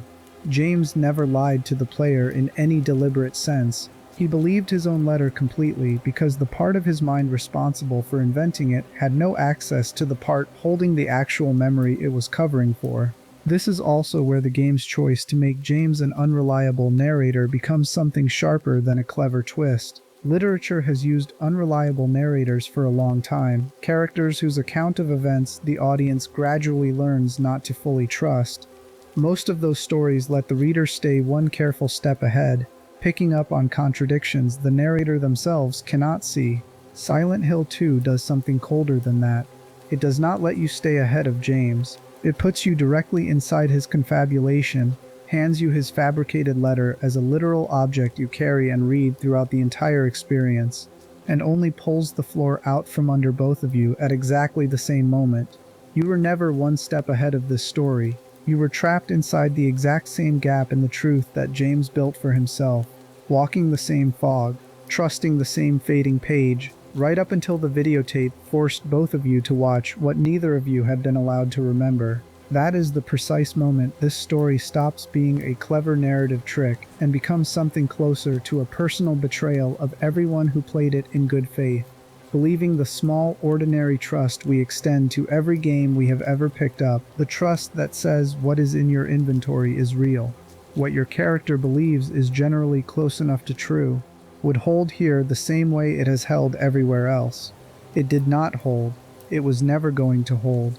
And the game still has one more decision left to ask of both of you, a decision that will not tell either of you whether you made the right one. Chapter 15, 6 Ways Out. Silent Hill 2 does not end the same way twice for everyone who plays it, and the developers have never confirmed which version, if any, counts as the official truth. A translated section of the game's official lore material states plainly that among its multiple conclusions, no single one holds more correctness than the others, each simply representing a different possible direction the story could take. That refusal to settle the question is not an accident born of indecision, it is the final and most deliberate piece of the entire design. In one version, called Leave, James climbs to the hotel roof and has one last conversation with a figure resembling Mary, reads her words to him with something resembling peace, then departs the town together with Laura, the orphan girl Mary wanted to adopt. This ending is generally read as the closest thing the game offers to hope, James accepting what he did, choosing to move forward, carrying Laura with him as a kind of continuation of the love Mary was never able to give her directly. In another, called In Water, James drives his car into the lake with Mary's body still inside it, ending his own life in the same water that once represented their happiest memories together. Some who worked on the game's original voice cast have pointed toward this ending specifically as the one they consider closest to the story's true intention, connecting it to a real and tragic practice sometimes seen in cases of extreme caregiver despair, where a person who has killed someone they loved out of exhaustion or mercy then takes their own life immediately afterward, treating the two deaths as a single inseparable act rather than two separate decisions. A third ending, simply called Maria, has James reject the truth entirely. He encounters what appears to be Mary's angry spirit on the rooftop, dismisses her as a hallucination, and leaves the town instead with Maria at his side, choosing the comforting fiction over the unbearable fact. As they leave together, Maria coughs once, a small detail easy to miss, suggesting the same illness that killed Mary may already be beginning in her replacement. The entire tragedy quietly preparing to repeat itself with a new woman wearing the old one's face. Beyond these three sit a handful of stranger possibilities, available only to players willing to replay the game a second time. One, called Rebirth, has James attempt to bring Mary back to life entirely, traveling to a hidden location using objects gathered earlier in the story, a path that suggests he has not accepted her death at all, so much as found a new, more elaborate way to keep denying it. Two others exist purely as jokes the developers built in deliberately, one involving a small dog secretly responsible for every event in the game, another involving James being taken away by visitors from another world entirely. Neither one intended to be read as serious commentary on anything, simply a release valve after 20 or more hours spent inside a story this heavy. The more recent remake of this game added two further possibilities worth mentioning briefly, since they expand on ideas the original endings only gestured toward. One, called Stillness, shows James finally breaking free of the pattern entirely, accepting Mary's forgiveness and beginning something that resembles genuine peace rather than another loop of denial. Another, called UFO, shows him sitting alone afterward, content in a way that reads less like resolution and more like a man who has simply chosen, this time, never to confront the truth at all. No playthrough tells you definitively which of these versions actually happened. The game asks you to make choices throughout the entire experience: how often you rest, how carefully you read certain optional details, how you treat Maria along the way, and lets those choices, most of them subtle enough that many players never notice they are being tracked at all, quietly determine which version of James's fate you receive at the end. You do not select an ending from a menu, you build one accidentally, out of decisions that felt, at the time you made them, like nothing more than ordinary gameplay. That detail deserves to sit there for a moment before we move forward, because it is doing something the rest of this story has been doing all along, without ever announcing it directly. The letter lied to you. The progress you made while protecting Maria was never the progress it felt like. And now, even the ending you receive, the final judgment on whether James deserves peace, oblivion, or a doomed repetition of his own worst mistake, was built quietly out of choices the game never told you mattered. You have been participating in this deception from the very first menu screen, long before you understood there was a deception happening at all. And what that participation actually cost you is the one question this entire story has been saving for last. Chapter 16: The Body That Couldn't Lie. There is no health bar anywhere on the screen while James walks through Silent Hill. No number ticking down in a corner. No familiar red strip shrinking with each hit the way nearly every action game on the market has trained players to expect since the earliest days of the medium. The only way to check how badly hurt James actually is requires opening the inventory and looking at a small still image, a kind of frozen snapshot of his current pose, tinted green when he is healthy, clear when he is managing, and a deepening red crawling with static the closer he gets to death. In the remake released decades later, the same idea survives in a different shape. The edges of the screen bloom with a faint bloody vignette. James's walk slows. He clutches his side. He begins to limp. A heartbeat creeps into the audio mix, low and uneven, the sound of a body working harder than it should have to stay upright. Every other piece of information the story hands you has already been called into question by the time you understand what is actually happening to James. The letter lied. The sense of forward progress while protecting Maria lied. Even the ending itself, you now know, was being secretly tallied behind the scenes the entire time, built out of choices that felt meaningless in the moment. Against that backdrop, this one detail starts to look strange in the opposite direction. The body never lies. Whatever James's mind is doing to protect itself, whatever stories it is inventing to survive the unbearable thing it cannot remember, his physical condition stays stubbornly, uncomfortably honest. He cannot dress up an injury the way he dressed up his grief. He cannot fabricate a wound away. When he is hurt, he limps. When he is close to dying, his hands shake and his breathing turns ragged, and no amount of denial changes how slowly his feet move across the floor. This matters more than it sounds like it should, and getting there requires looking first at what a traditional health bar actually does for a player. Beyond the obvious function of telling you when to heal, a health bar is a small act of reassurance disguised as information. It takes something messy and frightening, the possibility of your character dying, and renders it as a clean, quantifiable number you can manage with confidence. 70% health does not feel like an emergency. It feels like a Tuesday. The number creates emotional distance from the danger it is technically describing, because numbers are abstractions, and abstractions are inherently easier to sit with than the thing they represent. Silent Hill 2 takes that small mercy away from you on purpose. Where most games hand you a comforting abstraction and let you manage your character's suffering from a safe analytical distance, this game forces you back into the body itself, into something you have to interpret rather than simply read. There is no 70% here. There is only a man clutching his ribs, breathing wrong, moving slower than he did 5 minutes ago, and a player left to guess exactly how much danger that movement actually represents.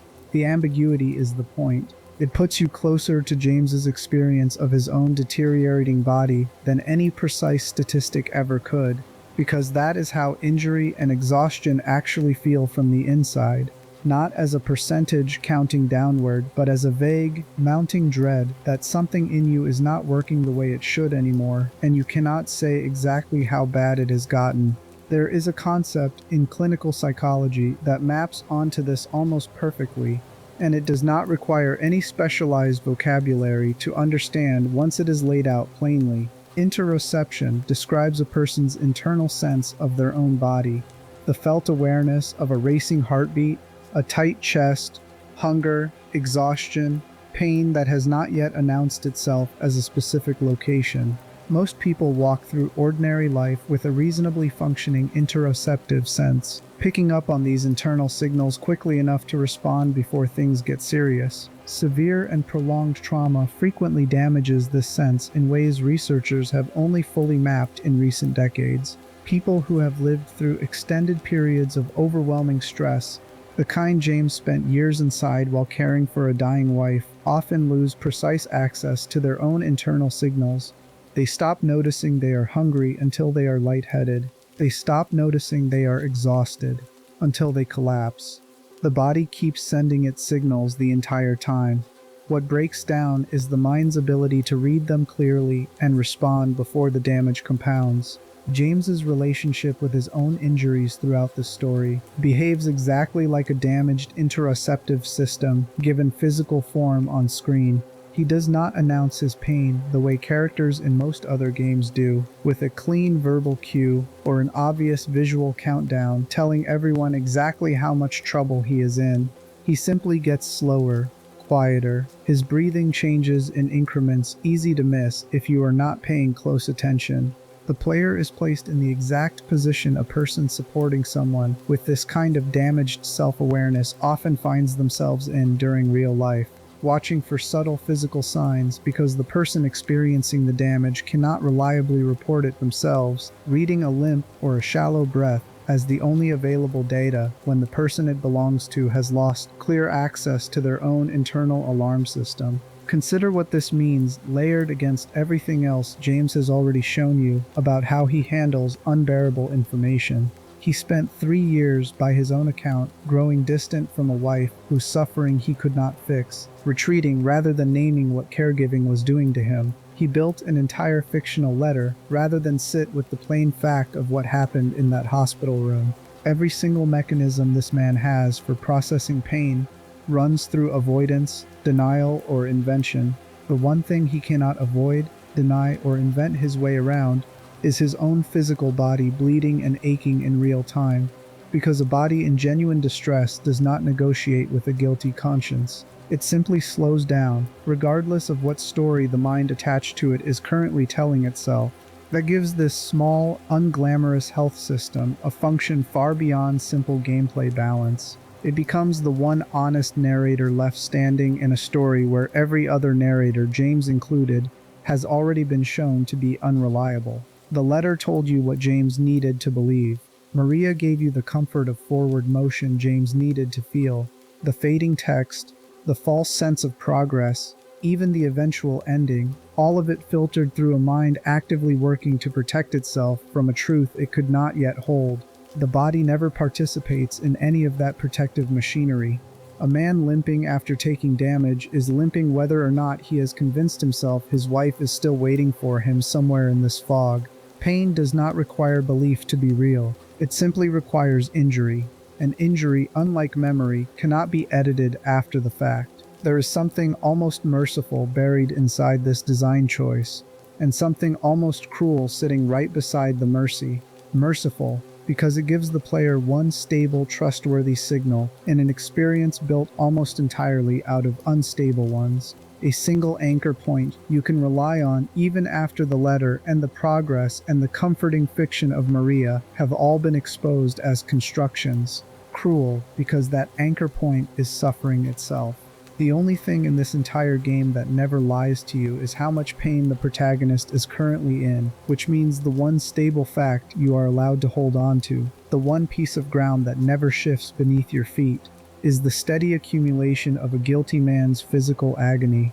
Comfort and cruelty turn out to be built from the exact same material here, the way they often are for a person whose only reliable signal that something is wrong has become the body's refusal to keep functioning normally. Think back for a moment to the very first thing this story asked you to trust, a letter sitting quietly in an inventory screen, exactly the kind of detail every other game has trained you to believe without question. This chapter has been about the opposite end of that same manipulation, where the letter exploited your trust by giving you something false to believe in, dressed up convincingly enough to survive hours of scrutiny. The health system exploits that same trust by taking something away you have always been given for free, the comforting abstraction of a clean number, and replacing it with raw, unmediated physical truth you are forced to interpret on your own, without a safety net, the same way James has been forced to interpret his own collapsing reality without one. Two different tools, aimed at the exact same target. One lies to you by filling a blank space with something convincing. The other lies to you by emptying a space you assumed would always be filled, leaving you to sit in that absence and figure out, on your own, exactly how much danger you are actually in. A masterpiece this patient about deceiving its audience does not settle for one method of doing it. It builds the deception into the smallest, most boring corners of its own interface, the parts you were never trained to question in the first place, and lets both kinds of lying work on you at once, quietly, for as long as it takes you to notice either one. Chapter 17, The Test You Never Saw. Somewhere in a hospital hallway, a player checks Maria's bed for the fourth time just to see if she is feeling any better. It feels like nothing. A small, idle gesture, the kind of thing a careful player does out of habit rather than strategy, the same impulse that makes a person glance at a sleeping pet to confirm it is still breathing. Elsewhere, a different player opens the inventory and looks at Mary's photograph one more time, not because the game has asked them to, but because something about her face keeps pulling their attention back. Neither player has any idea that either action is being recorded. Neither action feels, in the moment, like it could possibly matter. It matters enormously.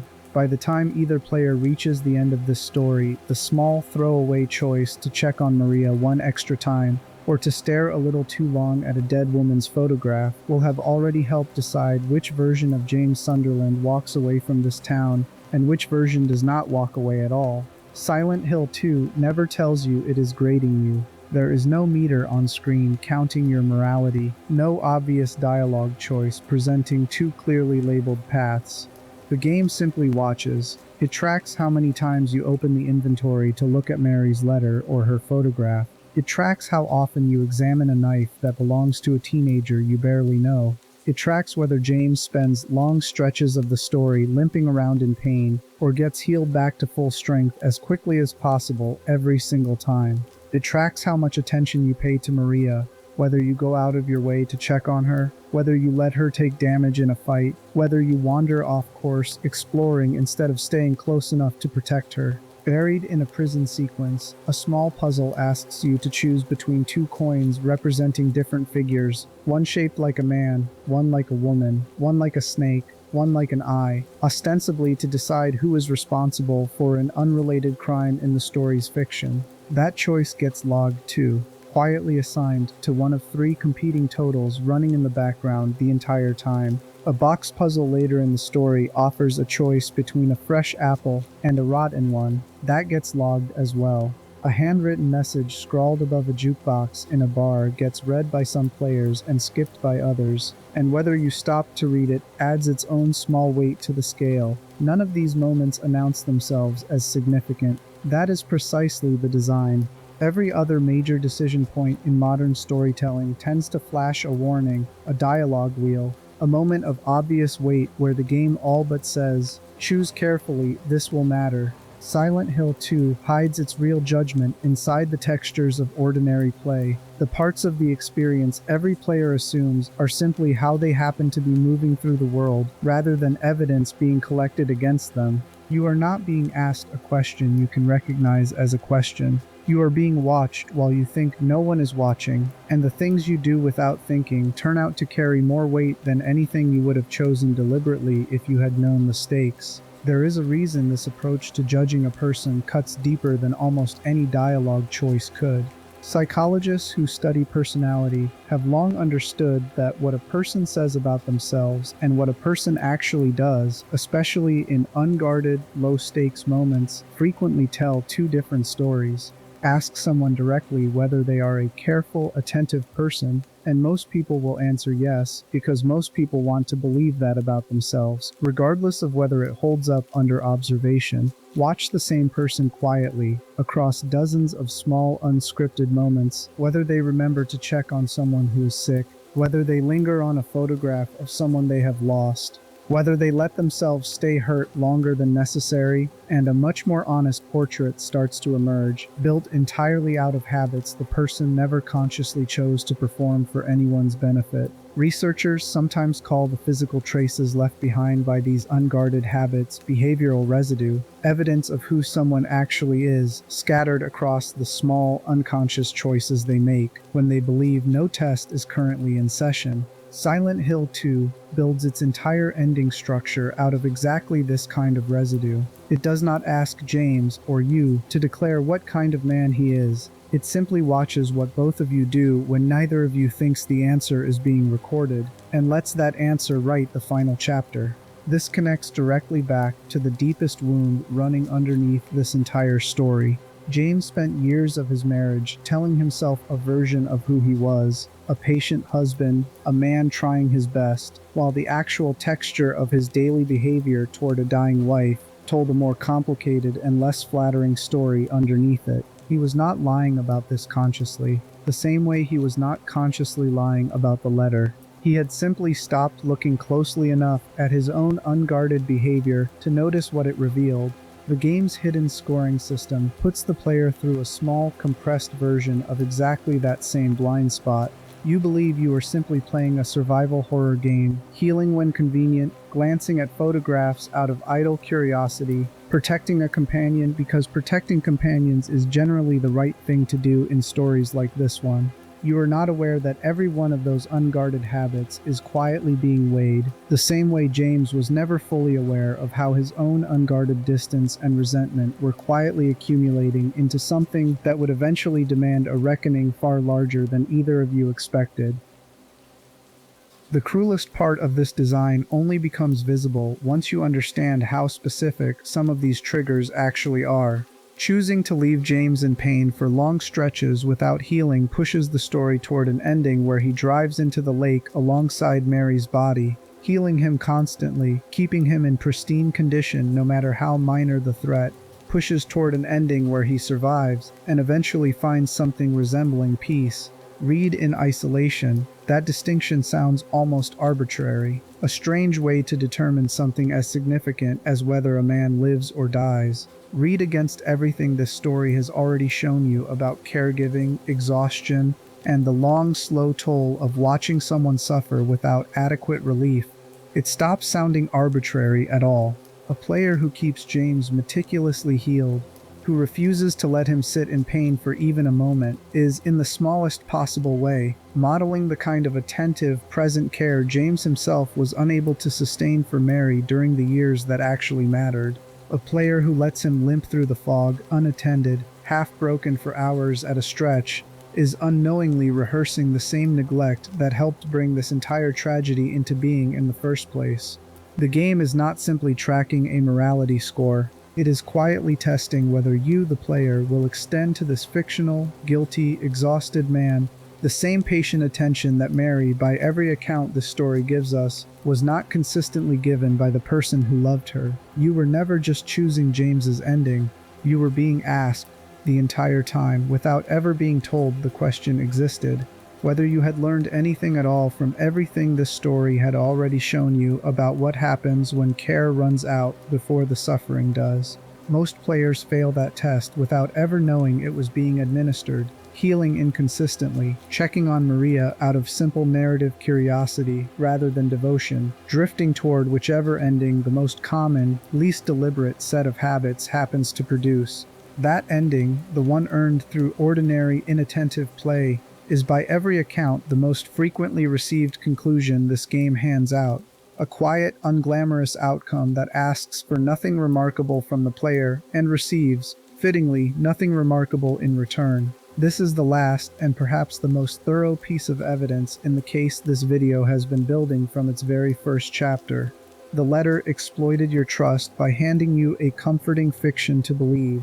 The town exploited that same trust by collapsing into shapes built entirely out of unprocessed guilt, never once offering you neutral ground to stand on. And underneath both of those deceptions, running the entire time in the background of every menu screen you ever opened, a third and quieter mechanism was tallying your most thoughtless habits and preparing to hand you a verdict you never knew you were being tried for.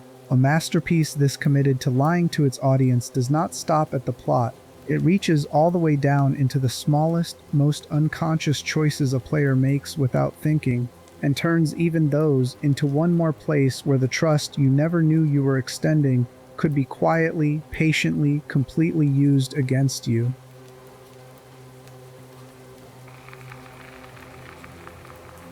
Chapter 18. The Nurses Who Weren't About Nursing. James turns a corner inside Brookhaven Hospital and sees a figure in a nurse's uniform standing with its back to him, head twitching from side to side in a motion that looks less like illness and more like something trying to shake free of itself. When it turns, there is no face underneath the strange, swollen mask covering its head. There is only a bulbous, rubbery shape, twitching and lurching. The rest of the figure dressed in a uniform cut low enough that several critics over the years have noted it looks closer to a costume than to anything a real hospital would issue its staff. It lunges. It is, by most rankings fans of this series have ever produced, the second most recognizable monster this game has ever generated, trailing only the Executioner, who has already been given a full chapter of his own earlier in this video. What this thing actually represents took years to surface in full, pieced together gradually from interviews with the people who designed it, rather than from anything the game states outright. According to the creature designer responsible for its look, the swollen, mask-like head was built specifically to evoke a suffocating sensation, the twitching meant to resemble someone struggling to shake free of a covering pressed too tightly against their skin. Hidden inside that same swollen shape, easy to miss without deliberately looking for it, is the faint outline of an infant's face. A small detail the designer has confirmed was intentional, said to represent a child James and Mary once hoped to have together before her illness made the question permanently irrelevant.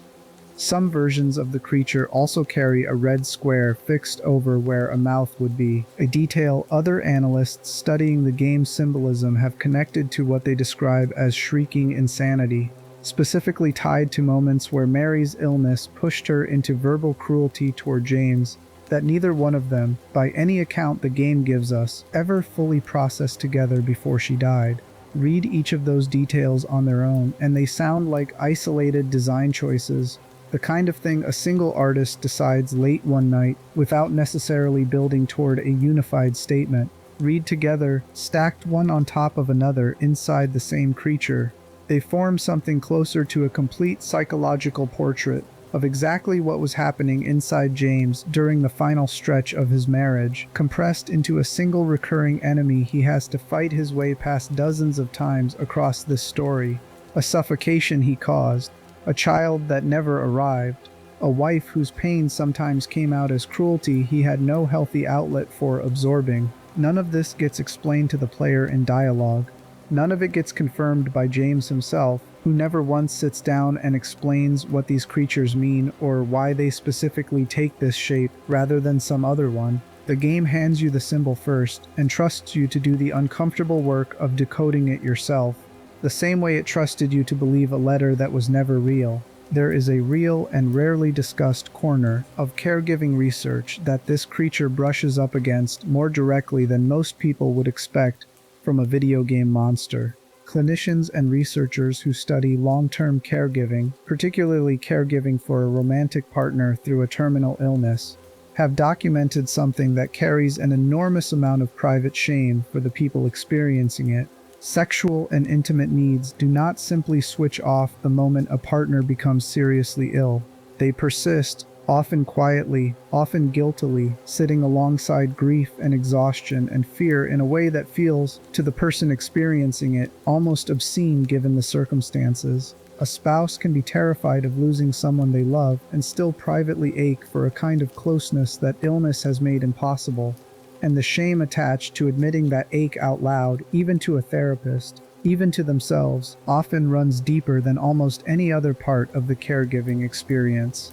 Researchers studying disenfranchised grief, grief that society does not give a person permission to openly express, have specifically named this as one of its quieter forms. A caregiver who feels something resembling desire while their partner is dying generally has nowhere safe to put that feeling, because almost no cultural script exists for voicing it without sounding monstrous. James never says a word about any of this directly. He does not need to. The game gives the player a hospital crawling with sexualized, suffocating, faceless women instead, and lets the sheer discomfort of fighting through them stand in for a confession James himself was never capable of making out loud. Not to Mary, not to a doctor, not even in any clear sense to himself. This is a different category of lying than the letter represented earlier in this video. The letter lied to you by fabrication, building something false and detailed enough to be mistaken for truth. The nurses lie to you by omission, by absence, by forcing you to infer an entire category of private shame that no character in this story will ever state plainly, leaving you to assemble the confession yourself out of swollen heads and twitching motion, and a small hidden infant's face buried where almost no player will ever think to look for it on a first playthrough. The frustration embedded in these creatures does not stop at the merely intimate either. Several people who have studied this game closely have pointed toward another layer sitting underneath the sexual reading, one tied less to desire and more to rage. James, according to material connected to the game, grew openly angry at points toward the doctor treating Mary, frustrated that medicine could not identify or cure whatever was killing her. Mary herself reportedly expressed her own bitterness in a different direction, suspecting at times that the hospital treating her was profiting from her suffering rather than meaningfully relieving it. Whether or not either suspicion was fair, and the game offers no evidence either way, the feeling itself is recognizable to almost anyone who has sat for long hours in a hospital waiting room, watching a system move at its own pace, while someone they love continues to suffer in front of them. Helplessness in the face of a disease neither person can control has a way of curdling into anger directed at whatever institution happens to be standing closest. Doctors, nurses, an entire building full of fluorescent lighting and waiting rooms that start to feel, after enough hours inside them, like the enemy itself.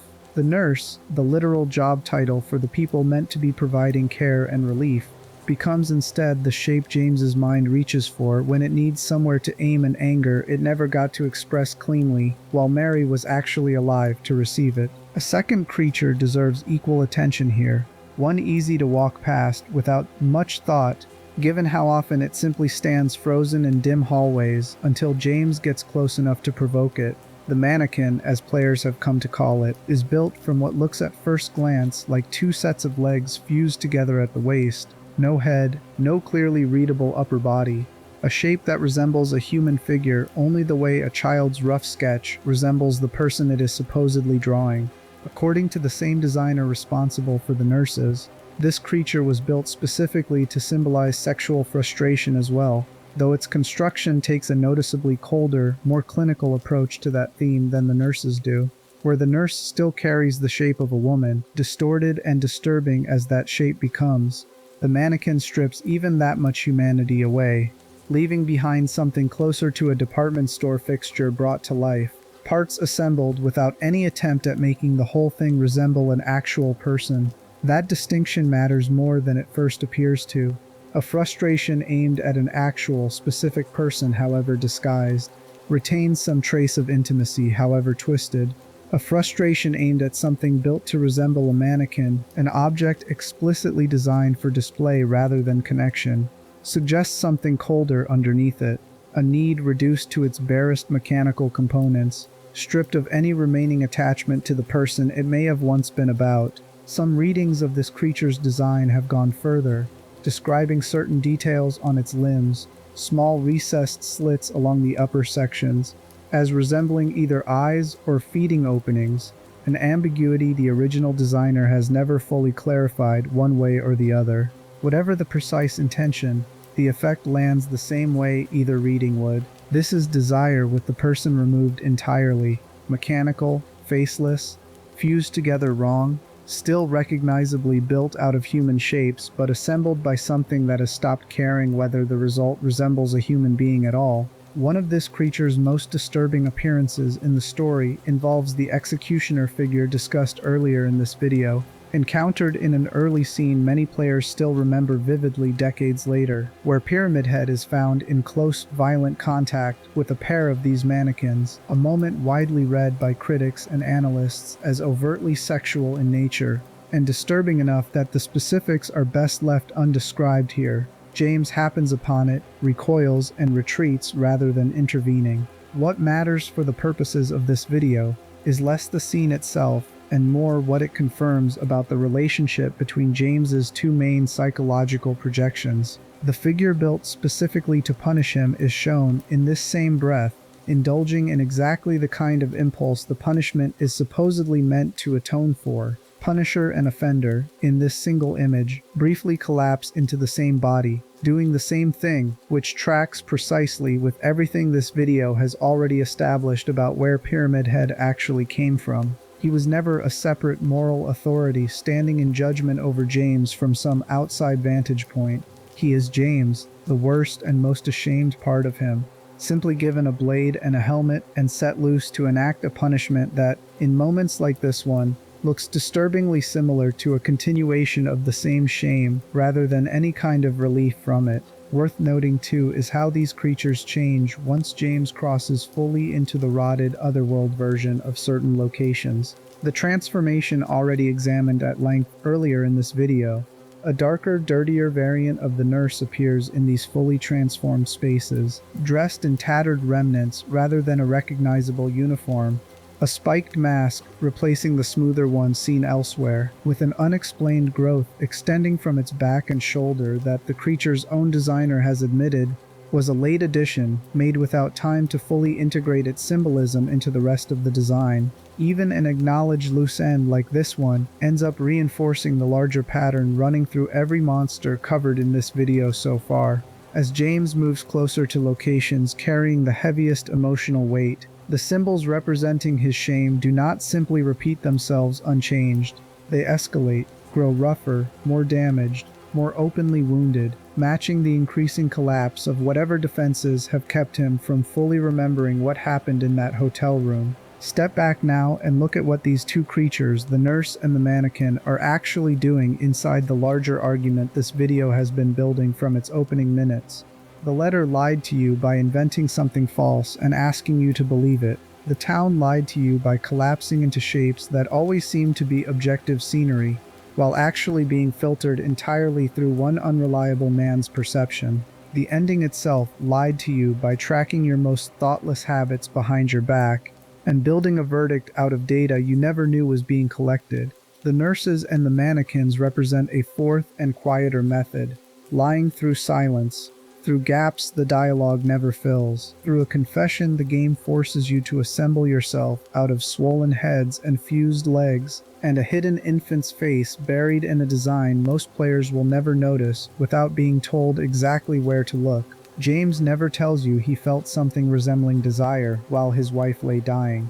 He never tells you he raged at doctors who could not save her, or that some private, shameful part of him may have wanted relief from the entire ordeal long before relief actually arrived. He does not need to tell you any of it. The hospital tells you instead, one twitching, faceless figure at a time, and by the time you understand what you have actually been looking at this whole time, you have already spent hours fighting your way through a confession no one in this story was ever willing to speak out loud. Chapter 19. The Door That Opened Empty. A woman wakes up alone on the floor of a bar called Heaven's Night, with no memory of how she got there, and no clear sense of where to go next. She picks herself up, finds a revolver and a curved kitchen blade tucked away nearby, and steps out into a town she has apparently never seen before. Blanketed in the same fog and crawling with the same misshapen creatures, James will spend the main story fighting through. She does not know who James is yet. She has no idea that she is. By every account, the wider story eventually offers a thought rather than a person, summoned into being out of someone else's unbearable grief. As far as she is concerned in this moment, she is simply a woman trying to find her way out of a frightening place. And she sets off to do exactly that with the same instinct for survival anyone might bring to a situation this disorienting. This sequence exists outside the main body of Silent Hill 2, tucked into expanded editions released after the original game's launch, playable only once a person finishes the primary story first. Officially, it carries the title Born from a Wish, and it hands the controller, for the only time in this entire experience, to Maria herself. Most people who finish this video already understand, in broad strokes, what Maria is. The earlier chapters of this video laid that groundwork in detail. A manifestation built out of James's longing and guilt, summoned to give him a version of his wife untouched by illness and exhaustion. What very few casual players ever actually witness firsthand is what Maria experiences when nobody is watching her through James's eyes. When the story briefly stops needing her to comfort, or seduce, or accompany anyone, and simply lets her exist as the closest thing to a protagonist she will ever get to be. That detail alone deserves more weight than it usually receives. A studio finishing a story this carefully constructed, this thoroughly considered down to the smallest design choice, did not need to include a second, smaller story exploring what their own delusion experiences from the inside. Bonus content in most games tends to function as a victory lap, extra combat, extra collectibles, an epilogue confirming what players already suspect.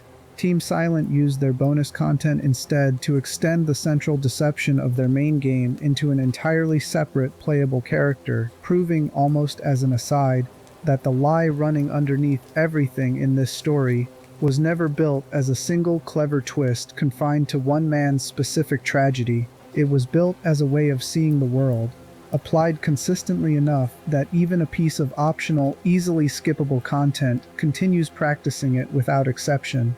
Maria fights her way south through familiar streets, passing locations players already recognize from James's half of the story. A bowling alley, a club, apartment buildings crawling with the same twitching, faceless creatures already examined in detail earlier in this video. She eventually arrives at a large, unfamiliar mansion that never appears anywhere in James's own playthrough. A building locked away entirely from the main story, accessible only through Maria's separate journey. Graffiti scrawled across its exterior warns visitors to stay away, calling it haunted. She goes in anyway, because going in anyway is the only option this kind of story has ever offered any of its characters. Inside, she meets a man she never actually sees. His name is Ernest Baldwin, and every single one of their conversations takes place through a locked door he refuses to open, his voice flat and oddly distant, his patience for her questions visibly thin. He tells her almost nothing about himself directly, deflecting, asking her in turn whether she believes in fate, growing irritated when she presses for clearer answers.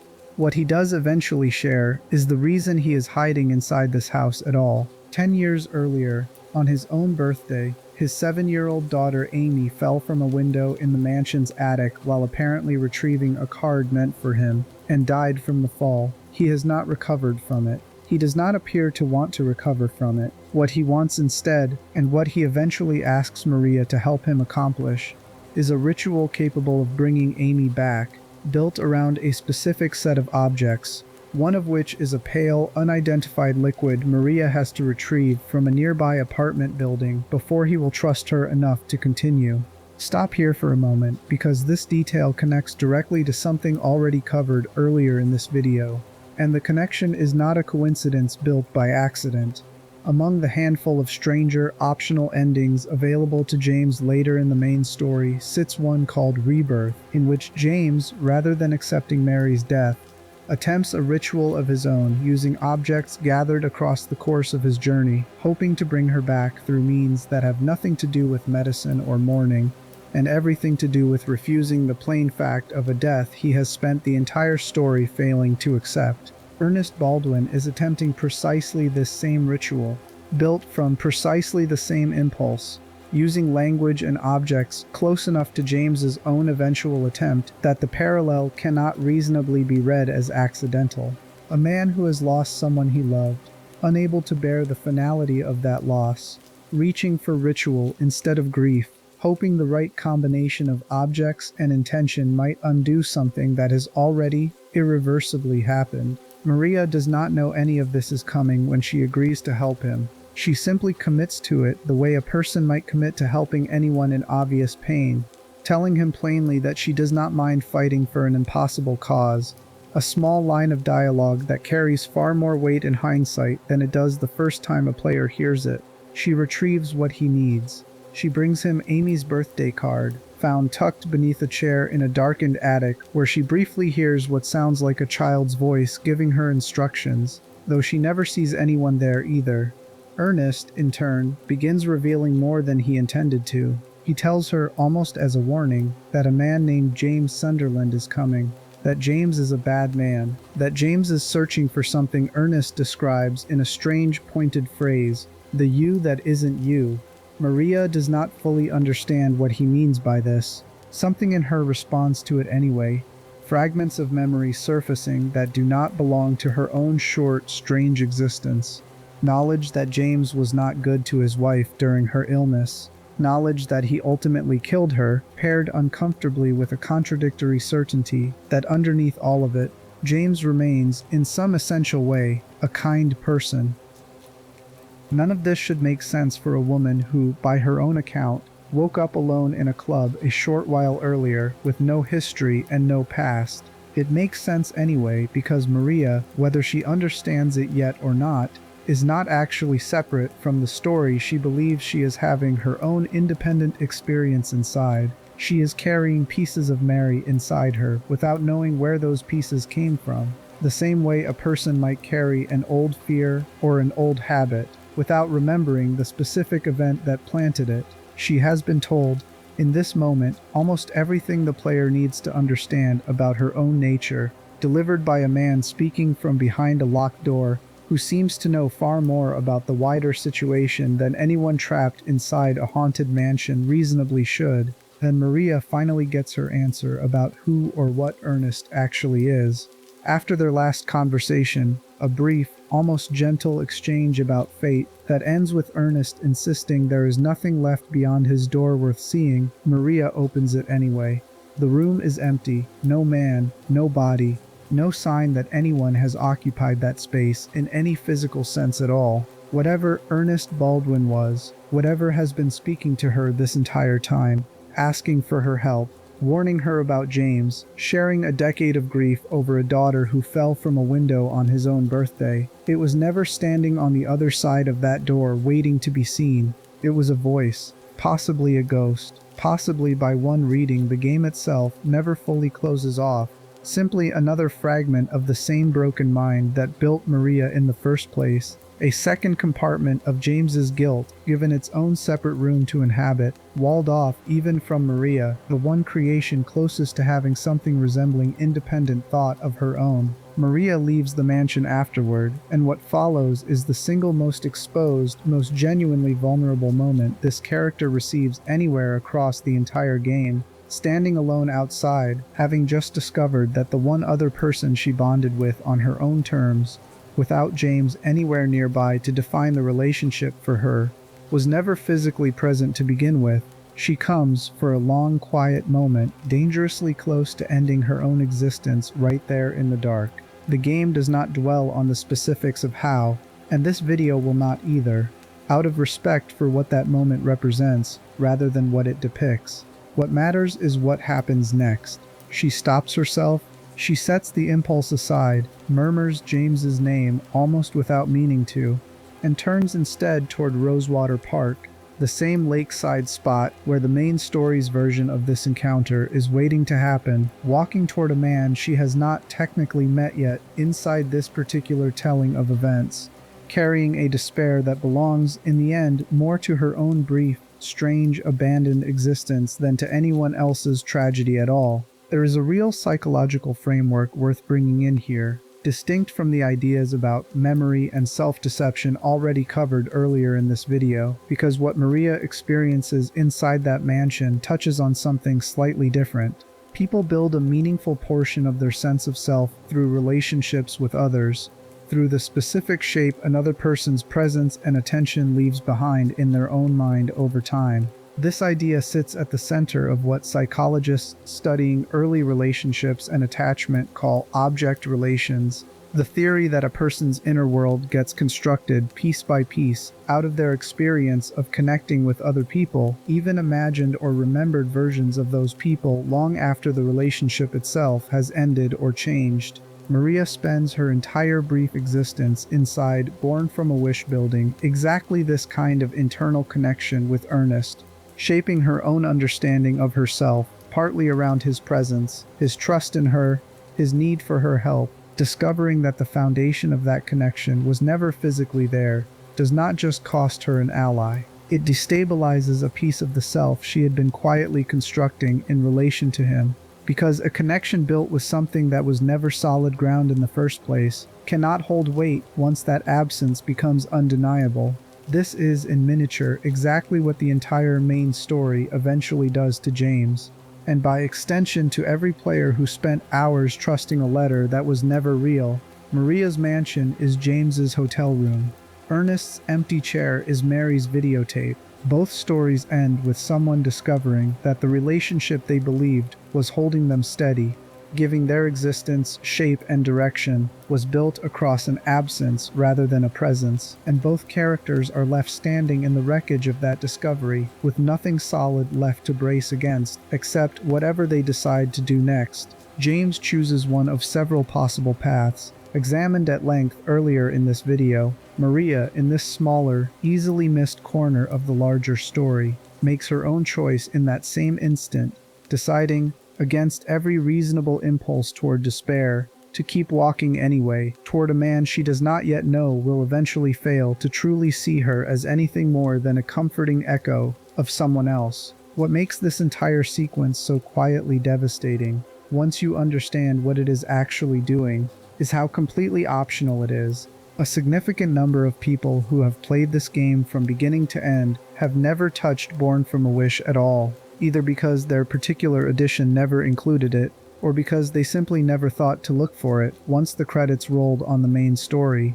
The deception this video has spent its entire runtime unpacking: the letter, the embodied health system, the rotting environments, the hidden scoring tracking your most thoughtless habits, all of it survives perfectly well without this chapter ever being mentioned. Team Silent did not need to build an entire second story, proving that even their disposable bonus content operates by the same rules as their main narrative. They built it anyway, for players curious enough to go looking for it, as if to confirm, almost privately, that the lie running underneath this entire game was never a single trick they pulled once for shock value.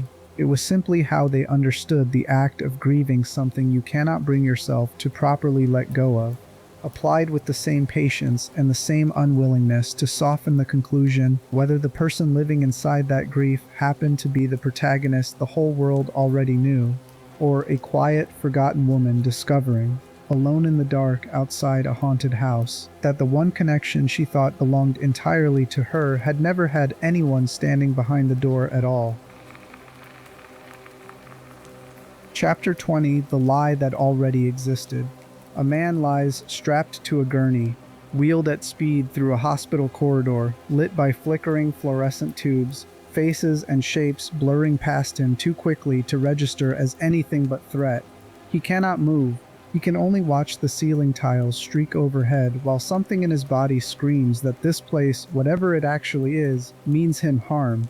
That image belongs to a film released in 1990 called Jacob's Ladder, and it belongs, almost identically, to a scene inside Brookhaven Hospital where James Sunderland finds himself strapped down and wheeled through a corridor that looks disturbingly close to the same nightmare, lit the same way, moving at the same disorienting speed.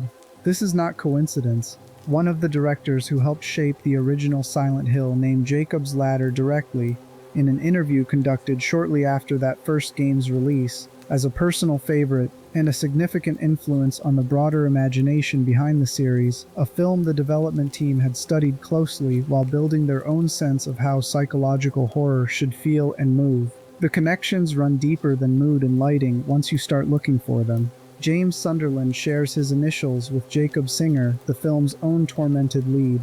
The jacket James wears throughout this entire story closely resembles the one Jacob wears throughout his. Buried in the game itself is a small, easily missed item called the Linehouse Key, a quiet nod to Adrian Lyne, the director who made Jacob's Ladder in the first place. None of these details needed to exist. A team simply wanting to borrow a mood from a favorite film does not typically embed the director's own name into a key player's pickup and carry through a haunted apartment building.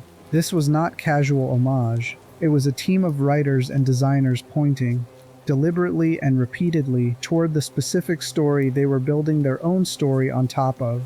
Jacob's Ladder follows a man convinced he is losing his mind, plagued by visions of demonic faces in ordinary crowds, hunted by shadowy figures who may or may not be real, increasingly unable to tell which parts of his life still make sense. He searches for answers the way James eventually will, suspecting conspiracy, suspecting persecution, suspecting anything other than the simplest and most devastating explanation available to him. That explanation arrives at the very end of the film. Jacob Singer has in fact already been dying since the opening minutes, struck down on a battlefield in Vietnam, and everything the audience has just spent close to 2 hours watching was his own mind's elaborate, desperate attempt to process that death, rather than simply accept it outright. The demons were never demons. The conspiracy was never a conspiracy. They were a frightened, dying man's psyche, reaching for any story other than the true and final one, waiting underneath all of it. The director, who later made a feature film adaptation of Silent Hill 2, has described his own version of that story using language that could apply just as easily to the original game it was based on. He has said plainly that his film tells the same essential story as Jacob's Ladder, framing the entire experience as something happening inside someone's final fading moment of consciousness, rather than across any stretch of ordinary sequential time. Whether or not that framing matches every detail of how Team Silent originally built James's specific tragedy, the underlying architecture is identical regardless of which version of this story you are looking at. A mind, faced with something it cannot survive intact, builds an elaborate substitute reality rather than confronting the unbearable fact waiting underneath it. And the audience, whether reading, watching, or in this case playing, gets handed that substitute reality as though it were simply the truth, right up until the moment the floor gives way beneath everyone at once. This device did not begin with Jacob's Ladder either, and tracing it back further only strengthens the point this entire video has been building from its opening minutes. More than a century before James Sunderland ever picked up a letter that was never real, an American writer named Ambrose Bierce published a short story called An Occurrence at Owl Creek Bridge, a piece of Civil War fiction now considered one of the most influential short stories ever written in the English language. It follows a Southern civilian standing on a wooden bridge with a rope around his neck, moments from execution at the hands of Union soldiers. The rope drops. By every account the story has given you up to this point, it should be over almost instantly. Instead, the narrative continues, describing in vivid, almost impossibly detailed sensory language how the rope somehow snaps, how the man plunges into the river below, how he fights his way to the surface and begins a desperate, exhausting journey home through enemy territory. His senses sharpen to an almost supernatural clarity as he runs. He reaches his own gate. He sees his wife waiting for him in the morning light, smiling, and just as he reaches to embrace her, something strikes the back of his neck with tremendous force, and everything goes dark. The final sentence reveals what the whole previous section was actually describing. He never escaped at all. The rope did not snap. Every step of that desperate, hopeful journey home took place entirely inside the last fraction of a second between the platform giving way and his neck breaking. A complete and detailed fictional rescue, generated and discarded in less time than it takes to finish reading the sentence describing it. The story is sometimes published under a second, more direct title, A Dead Man's Vision, which removes any ambiguity about what the entire structure of the piece was actually accomplishing the whole time it was happening. Bierce was not writing science fiction or fantasy when he built this. He had served as a Union officer himself, had survived combat at some of the war's bloodiest engagements, and brought a soldier's first-hand familiarity with the specific texture of imminent death into a piece of fiction exploring exactly how a mind, under that kind of unbearable pressure, might behave in its final moments. The device he built, a final stretch of subjective time expanding to contain an entire alternate version of events the mind would rather believe than the one actually unfolding, has gone on to influence writers and filmmakers for well over a century since, eventually finding its way, by a documented and traceable path, into Jacob's Ladder, and from there into the specific creative imagination of the people who built Silent Hill. This lineage matters for reasons that go well beyond trivia. Every step along this chain, from a Civil War short story to a horror film to a video game about a grieving widower, depends entirely on the audience's willingness to accept the substitute reality at face value for as long as the story needs them to. Bierce's readers believe, for several paragraphs, that a man genuinely escaped his own execution. Audiences watching Jacob's Ladder spend most of the film believing a man is being persecuted by external forces rather than dying quietly and alone. Players spending their first 10 or so hours inside Silent Hill 2 believe, the same way James believes, that a letter from a dead woman led them here for a reason worth hoping for. Each work in this tradition depends on borrowed trust. The audience's basic, reasonable assumption that the story being presented to them is operating in good faith, right up until the specific moment each writer has chosen to reveal that it never was. What makes the video game version of this century-old device meaningfully different, and arguably more devastating, than either of its literary or cinematic ancestors comes down to a simple difference in what each medium actually asks of its audience. A reader of Bierce's story watches Farquhar make his choices from a fixed, passive distance. A viewer of Jacob's Ladder watches Jacob stumble through his own unraveling reality without ever being asked to stumble alongside him in any literal sense. A player of Silent Hill 2 is never given that same comfortable distance. You held the letter yourself. You chose, with your own hands on a controller, whether to protect Maria, whether to heal James promptly or let him limp through the fog in pain, whether to examine a dead woman's photograph one time too many. The substitute reality in this story was not simply shown to you the way it was shown to Bierce's readers or Line's audience. It was built in real time, partly out of your own choices the game never told you were being recorded until it was already far too late to take any of them back. That is the genius sitting underneath everything this video has examined so far. The letter, the rotting environments, the hidden scoring system, the swollen twitching shapes wandering Brookhaven Hospital's corridors. None of it was invented from nothing. Team Silent took a literary device with roots stretching back more than 100 years, a trick already proven capable of devastating an unsuspecting reader in a few short pages, and rebuilt it inside a medium that could implicate its audience far more deeply than a page or a screen ever could on its own. Bierce asked his readers to believe a lie for a few paragraphs. Adrian Lyne asked his audience to believe one for the length of a feature film.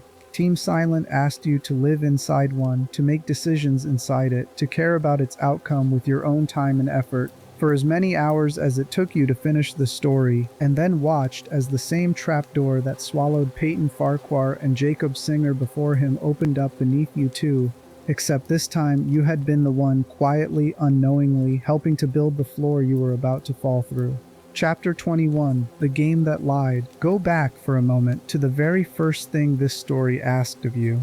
Not the fog, not the monsters, a letter sitting quietly in an inventory screen. The same kind of screen you have opened in dozens of other games without ever once questioning whether what it told you was true. A sword in a fantasy game is a sword. A key opens the door it claims to open. That trust is not something players consciously decide to extend. It gets built into us the first time we ever picked up a controller. Reinforced every single time a game rewarded that trust by being exactly as honest as it appeared. Silent Hill 2 understood that trust better than almost any game before or since, and it used that understanding as a weapon rather than a courtesy. The letter you carried for hours, the one you could open and reread at any point, slowly losing its words across the course of the journey, was never a prop meant to add atmosphere. It was the entire mechanism of the betrayal, delivered through the one part of the experience you had been trained your whole life never to doubt. Consider what that decision actually demanded of the writers. They could have had James simply lie to other characters about receiving a letter, a choice that would have kept you, the player, comfortably outside his delusion, watching him deceive people from a position of superior knowledge. Instead, they handed his lie directly to you, made you its custodian, let you carry it in your own hands across every building and street in this story. You were not watching James deceive himself from a safe distance. You were inside the deception with him, holding the same fiction he was holding, trusting it for exactly as long as he did, and for exactly the same reason. Neither of you had any way to know better, because the part of his mind responsible for inventing that letter never gave either of you access to the memory it was protecting. That single choice reframes everything that came afterward. Every puzzle solved while protecting Maria felt like meaningful progress, because progress is what every other survival horror game had taught you to expect from solving puzzles and defeating monsters. Underneath that feeling, what you were actually doing was helping a grieving, guilt-soaked man build an elaborate replacement for the wife he killed, devoting real care toward keeping that replacement alive while the actual unresolved horror of his life sat waiting in a hotel room neither of you wanted to enter. You were not just witnessing James's denial from the outside, you were actively, mechanically participating in it, one careful save file at a time. Even the ending itself, the final judgment on whether this man finds peace or drowns himself in the same lake where he and Mary once felt happy together, was constructed out of choices you made without ever being told they were being measured. How often you let James rest, how attentively you read details that seemed optional, how you treated Maria across dozens of small, unremarkable decisions that felt, in the moment, like nothing more than ordinary gameplay. The game never announced that it was watching. It simply was, the entire time quietly building a verdict out of behavior you assumed carried no weight at all. This is the precise difference between a plot twist and what this game actually does to its audience.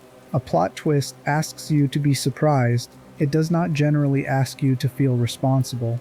Silent Hill 2 does both at once, and the second part is the one that lingers long after the surprise itself has worn off. You were not fooled the way an audience gets fooled by a magic trick, admiring the skill of the deception from a comfortable seat. You were recruited. The game made you complicit in exactly the same self-deception James was practicing on himself, then revealed that complicity to you the moment the videotape started playing, with no warning and no gentle transition to soften the landing. That is not a twist. That is a betrayal, carried out patiently, through systems you had every reasonable expectation to trust, by a piece of software that understood exactly how much faith players place in the smallest, most boring parts of the interface. It would be easy to stop here and call this clever design and nothing more. A neat trick worth admiring the way you might admire a well-constructed magic act. But the reason this particular trick has stayed with players for over 2 decades, the reason people are still making videos like this one trying to take it apart, has very little to do with cleverness on its own. It has to do with what the trick reveals once you stop looking at the mechanics and start looking at what it says about how people, not just characters in a video game, actually survive the unbearable things they have done. Chapter 22. A shared psychological delusion. There is a real clinical term for what happens when two people, locked together closely enough and isolated enough from outside correction, begin sharing a single delusion between them, each one reinforcing the other's distorted version of reality until neither can easily tell where the shared belief came from or whether either of them still has access to the truth underneath it. Researchers studying this phenomenon call it shared psychotic disorder, sometimes known by an older French term, folie à deux, a madness shared by two. It typically requires close, sustained contact between two people, usually one who originates the delusion and one who absorbs it through proximity and trust, gradually adopting it as their own without consciously realizing they have stopped questioning it. James and Mary's marriage, by every account this story gives us, was exactly that kind of close, isolated, mutually reinforcing system long before any town or letter entered the picture. Two people sealed together inside years of illness, exhaustion, and slow erosion, each one shaping how the other understood what was happening to them, with almost no outside perspective allowed to interrupt the pattern they had built between themselves. By the time Mary died, James was not simply grieving a wife, he was grieving the collapse of an entire shared reality the two of them had constructed together, one neither of them had ever fully examined from the outside, while they were both still alive inside it. What makes Silent Hill 2's final cruelty so effective is that it does not stop the shared delusion at the boundary of James's marriage. It extends the same structure outward, deliberately, to include you. You spent this entire journey absorbing James's distorted version of events through the same proximity and trust that originally bound him to Mary, holding his letter, sharing his hope, building your own emotional investment in Maria's survival without ever questioning the foundation underneath any of it. The game does not simply tell you a story about a shared delusion between two damaged people. It manufactures a second one, between James and you, and lets you live inside it for hours before showing you the floor was never actually there. There is a more familiar word for part of what is happening here, one that has entered everyday conversation well beyond clinical settings. Gaslighting describes a pattern where a person's grip on reality gets steadily undermined, often without any single dramatic lie, more commonly through a slow accumulation of small inconsistencies that make a person doubt their own perception of events. What makes Silent Hill 2 unusual is that the gaslighting here has no external villain orchestrating it. James is not lying to you the way a manipulative partner lies to someone they want to control.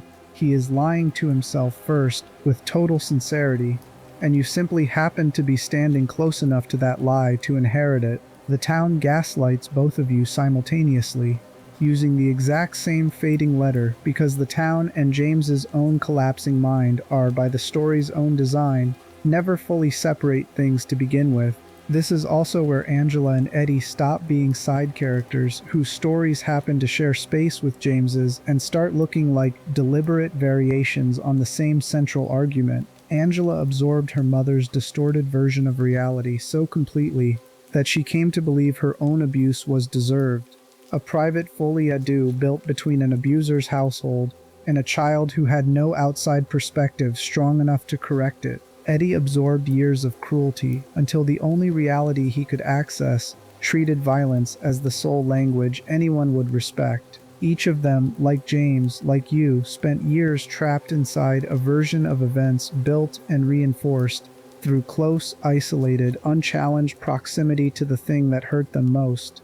None of them invented their delusions out of malice. Every single one of them built it the same way people generally do, slowly, out of unbearable need, with nobody close enough or trusted enough to offer a different version of events before the false one hardened into something that felt, from the inside, completely indistinguishable from truth. Even a detail as small as Mary's name carries this same weight once you know where it came from. The writers behind this story have confirmed the name was drawn deliberately from two real historical murder victims, women killed in London more than a century before this game existed. A small, almost hidden choice like that does not function as decoration. It is the same argument the entire game has been making, reduced to a single name: violence against women treated as something that echoes quietly across history, repeating itself in new forms, in new towns, under new names, long after the people who first suffered it are gone. By the time the credits roll, Whichever ending you happen to earn through choices you never knew were being counted, the game has made its real argument complete. The horror of Silent Hill 2 was never primarily about Pyramid Head, or the fog, or the various twisted shapes wandering its streets. Those are the costume. The actual horror is quieter and considerably harder to shake off once you notice it. It is the discovery that the comfortable, ordinary trust every player extends to every game they have ever picked up, the simple, almost invisible faith that what your character believes is generally close enough to what is real, can be turned, deliberately and completely, into the exact mechanism of your own betrayal. You did not fail to notice the lie because you were careless. You missed it because noticing it would have required doubting the one thing this entire medium had spent years quietly teaching you never to doubt. That is what elevates this story past a clever twist ending into something closer to a personal wound delivered directly to the audience. James built his delusion to survive what he could not bear to remember. The game built yours the same way, for exactly as long as it needed you to keep playing, and then let both delusions collapse at precisely the same moment, in the same room, in front of the same flickering screen, because by then there was no longer any meaningful difference between the two. He is still in that town, in some version of this story or another, walking through fog that may never fully clear no matter how many endings exist to choose from. Whichever one belongs to him, the one thing every version agrees on is this: he never got to choose how the truth arrived. Neither, in the end, did you.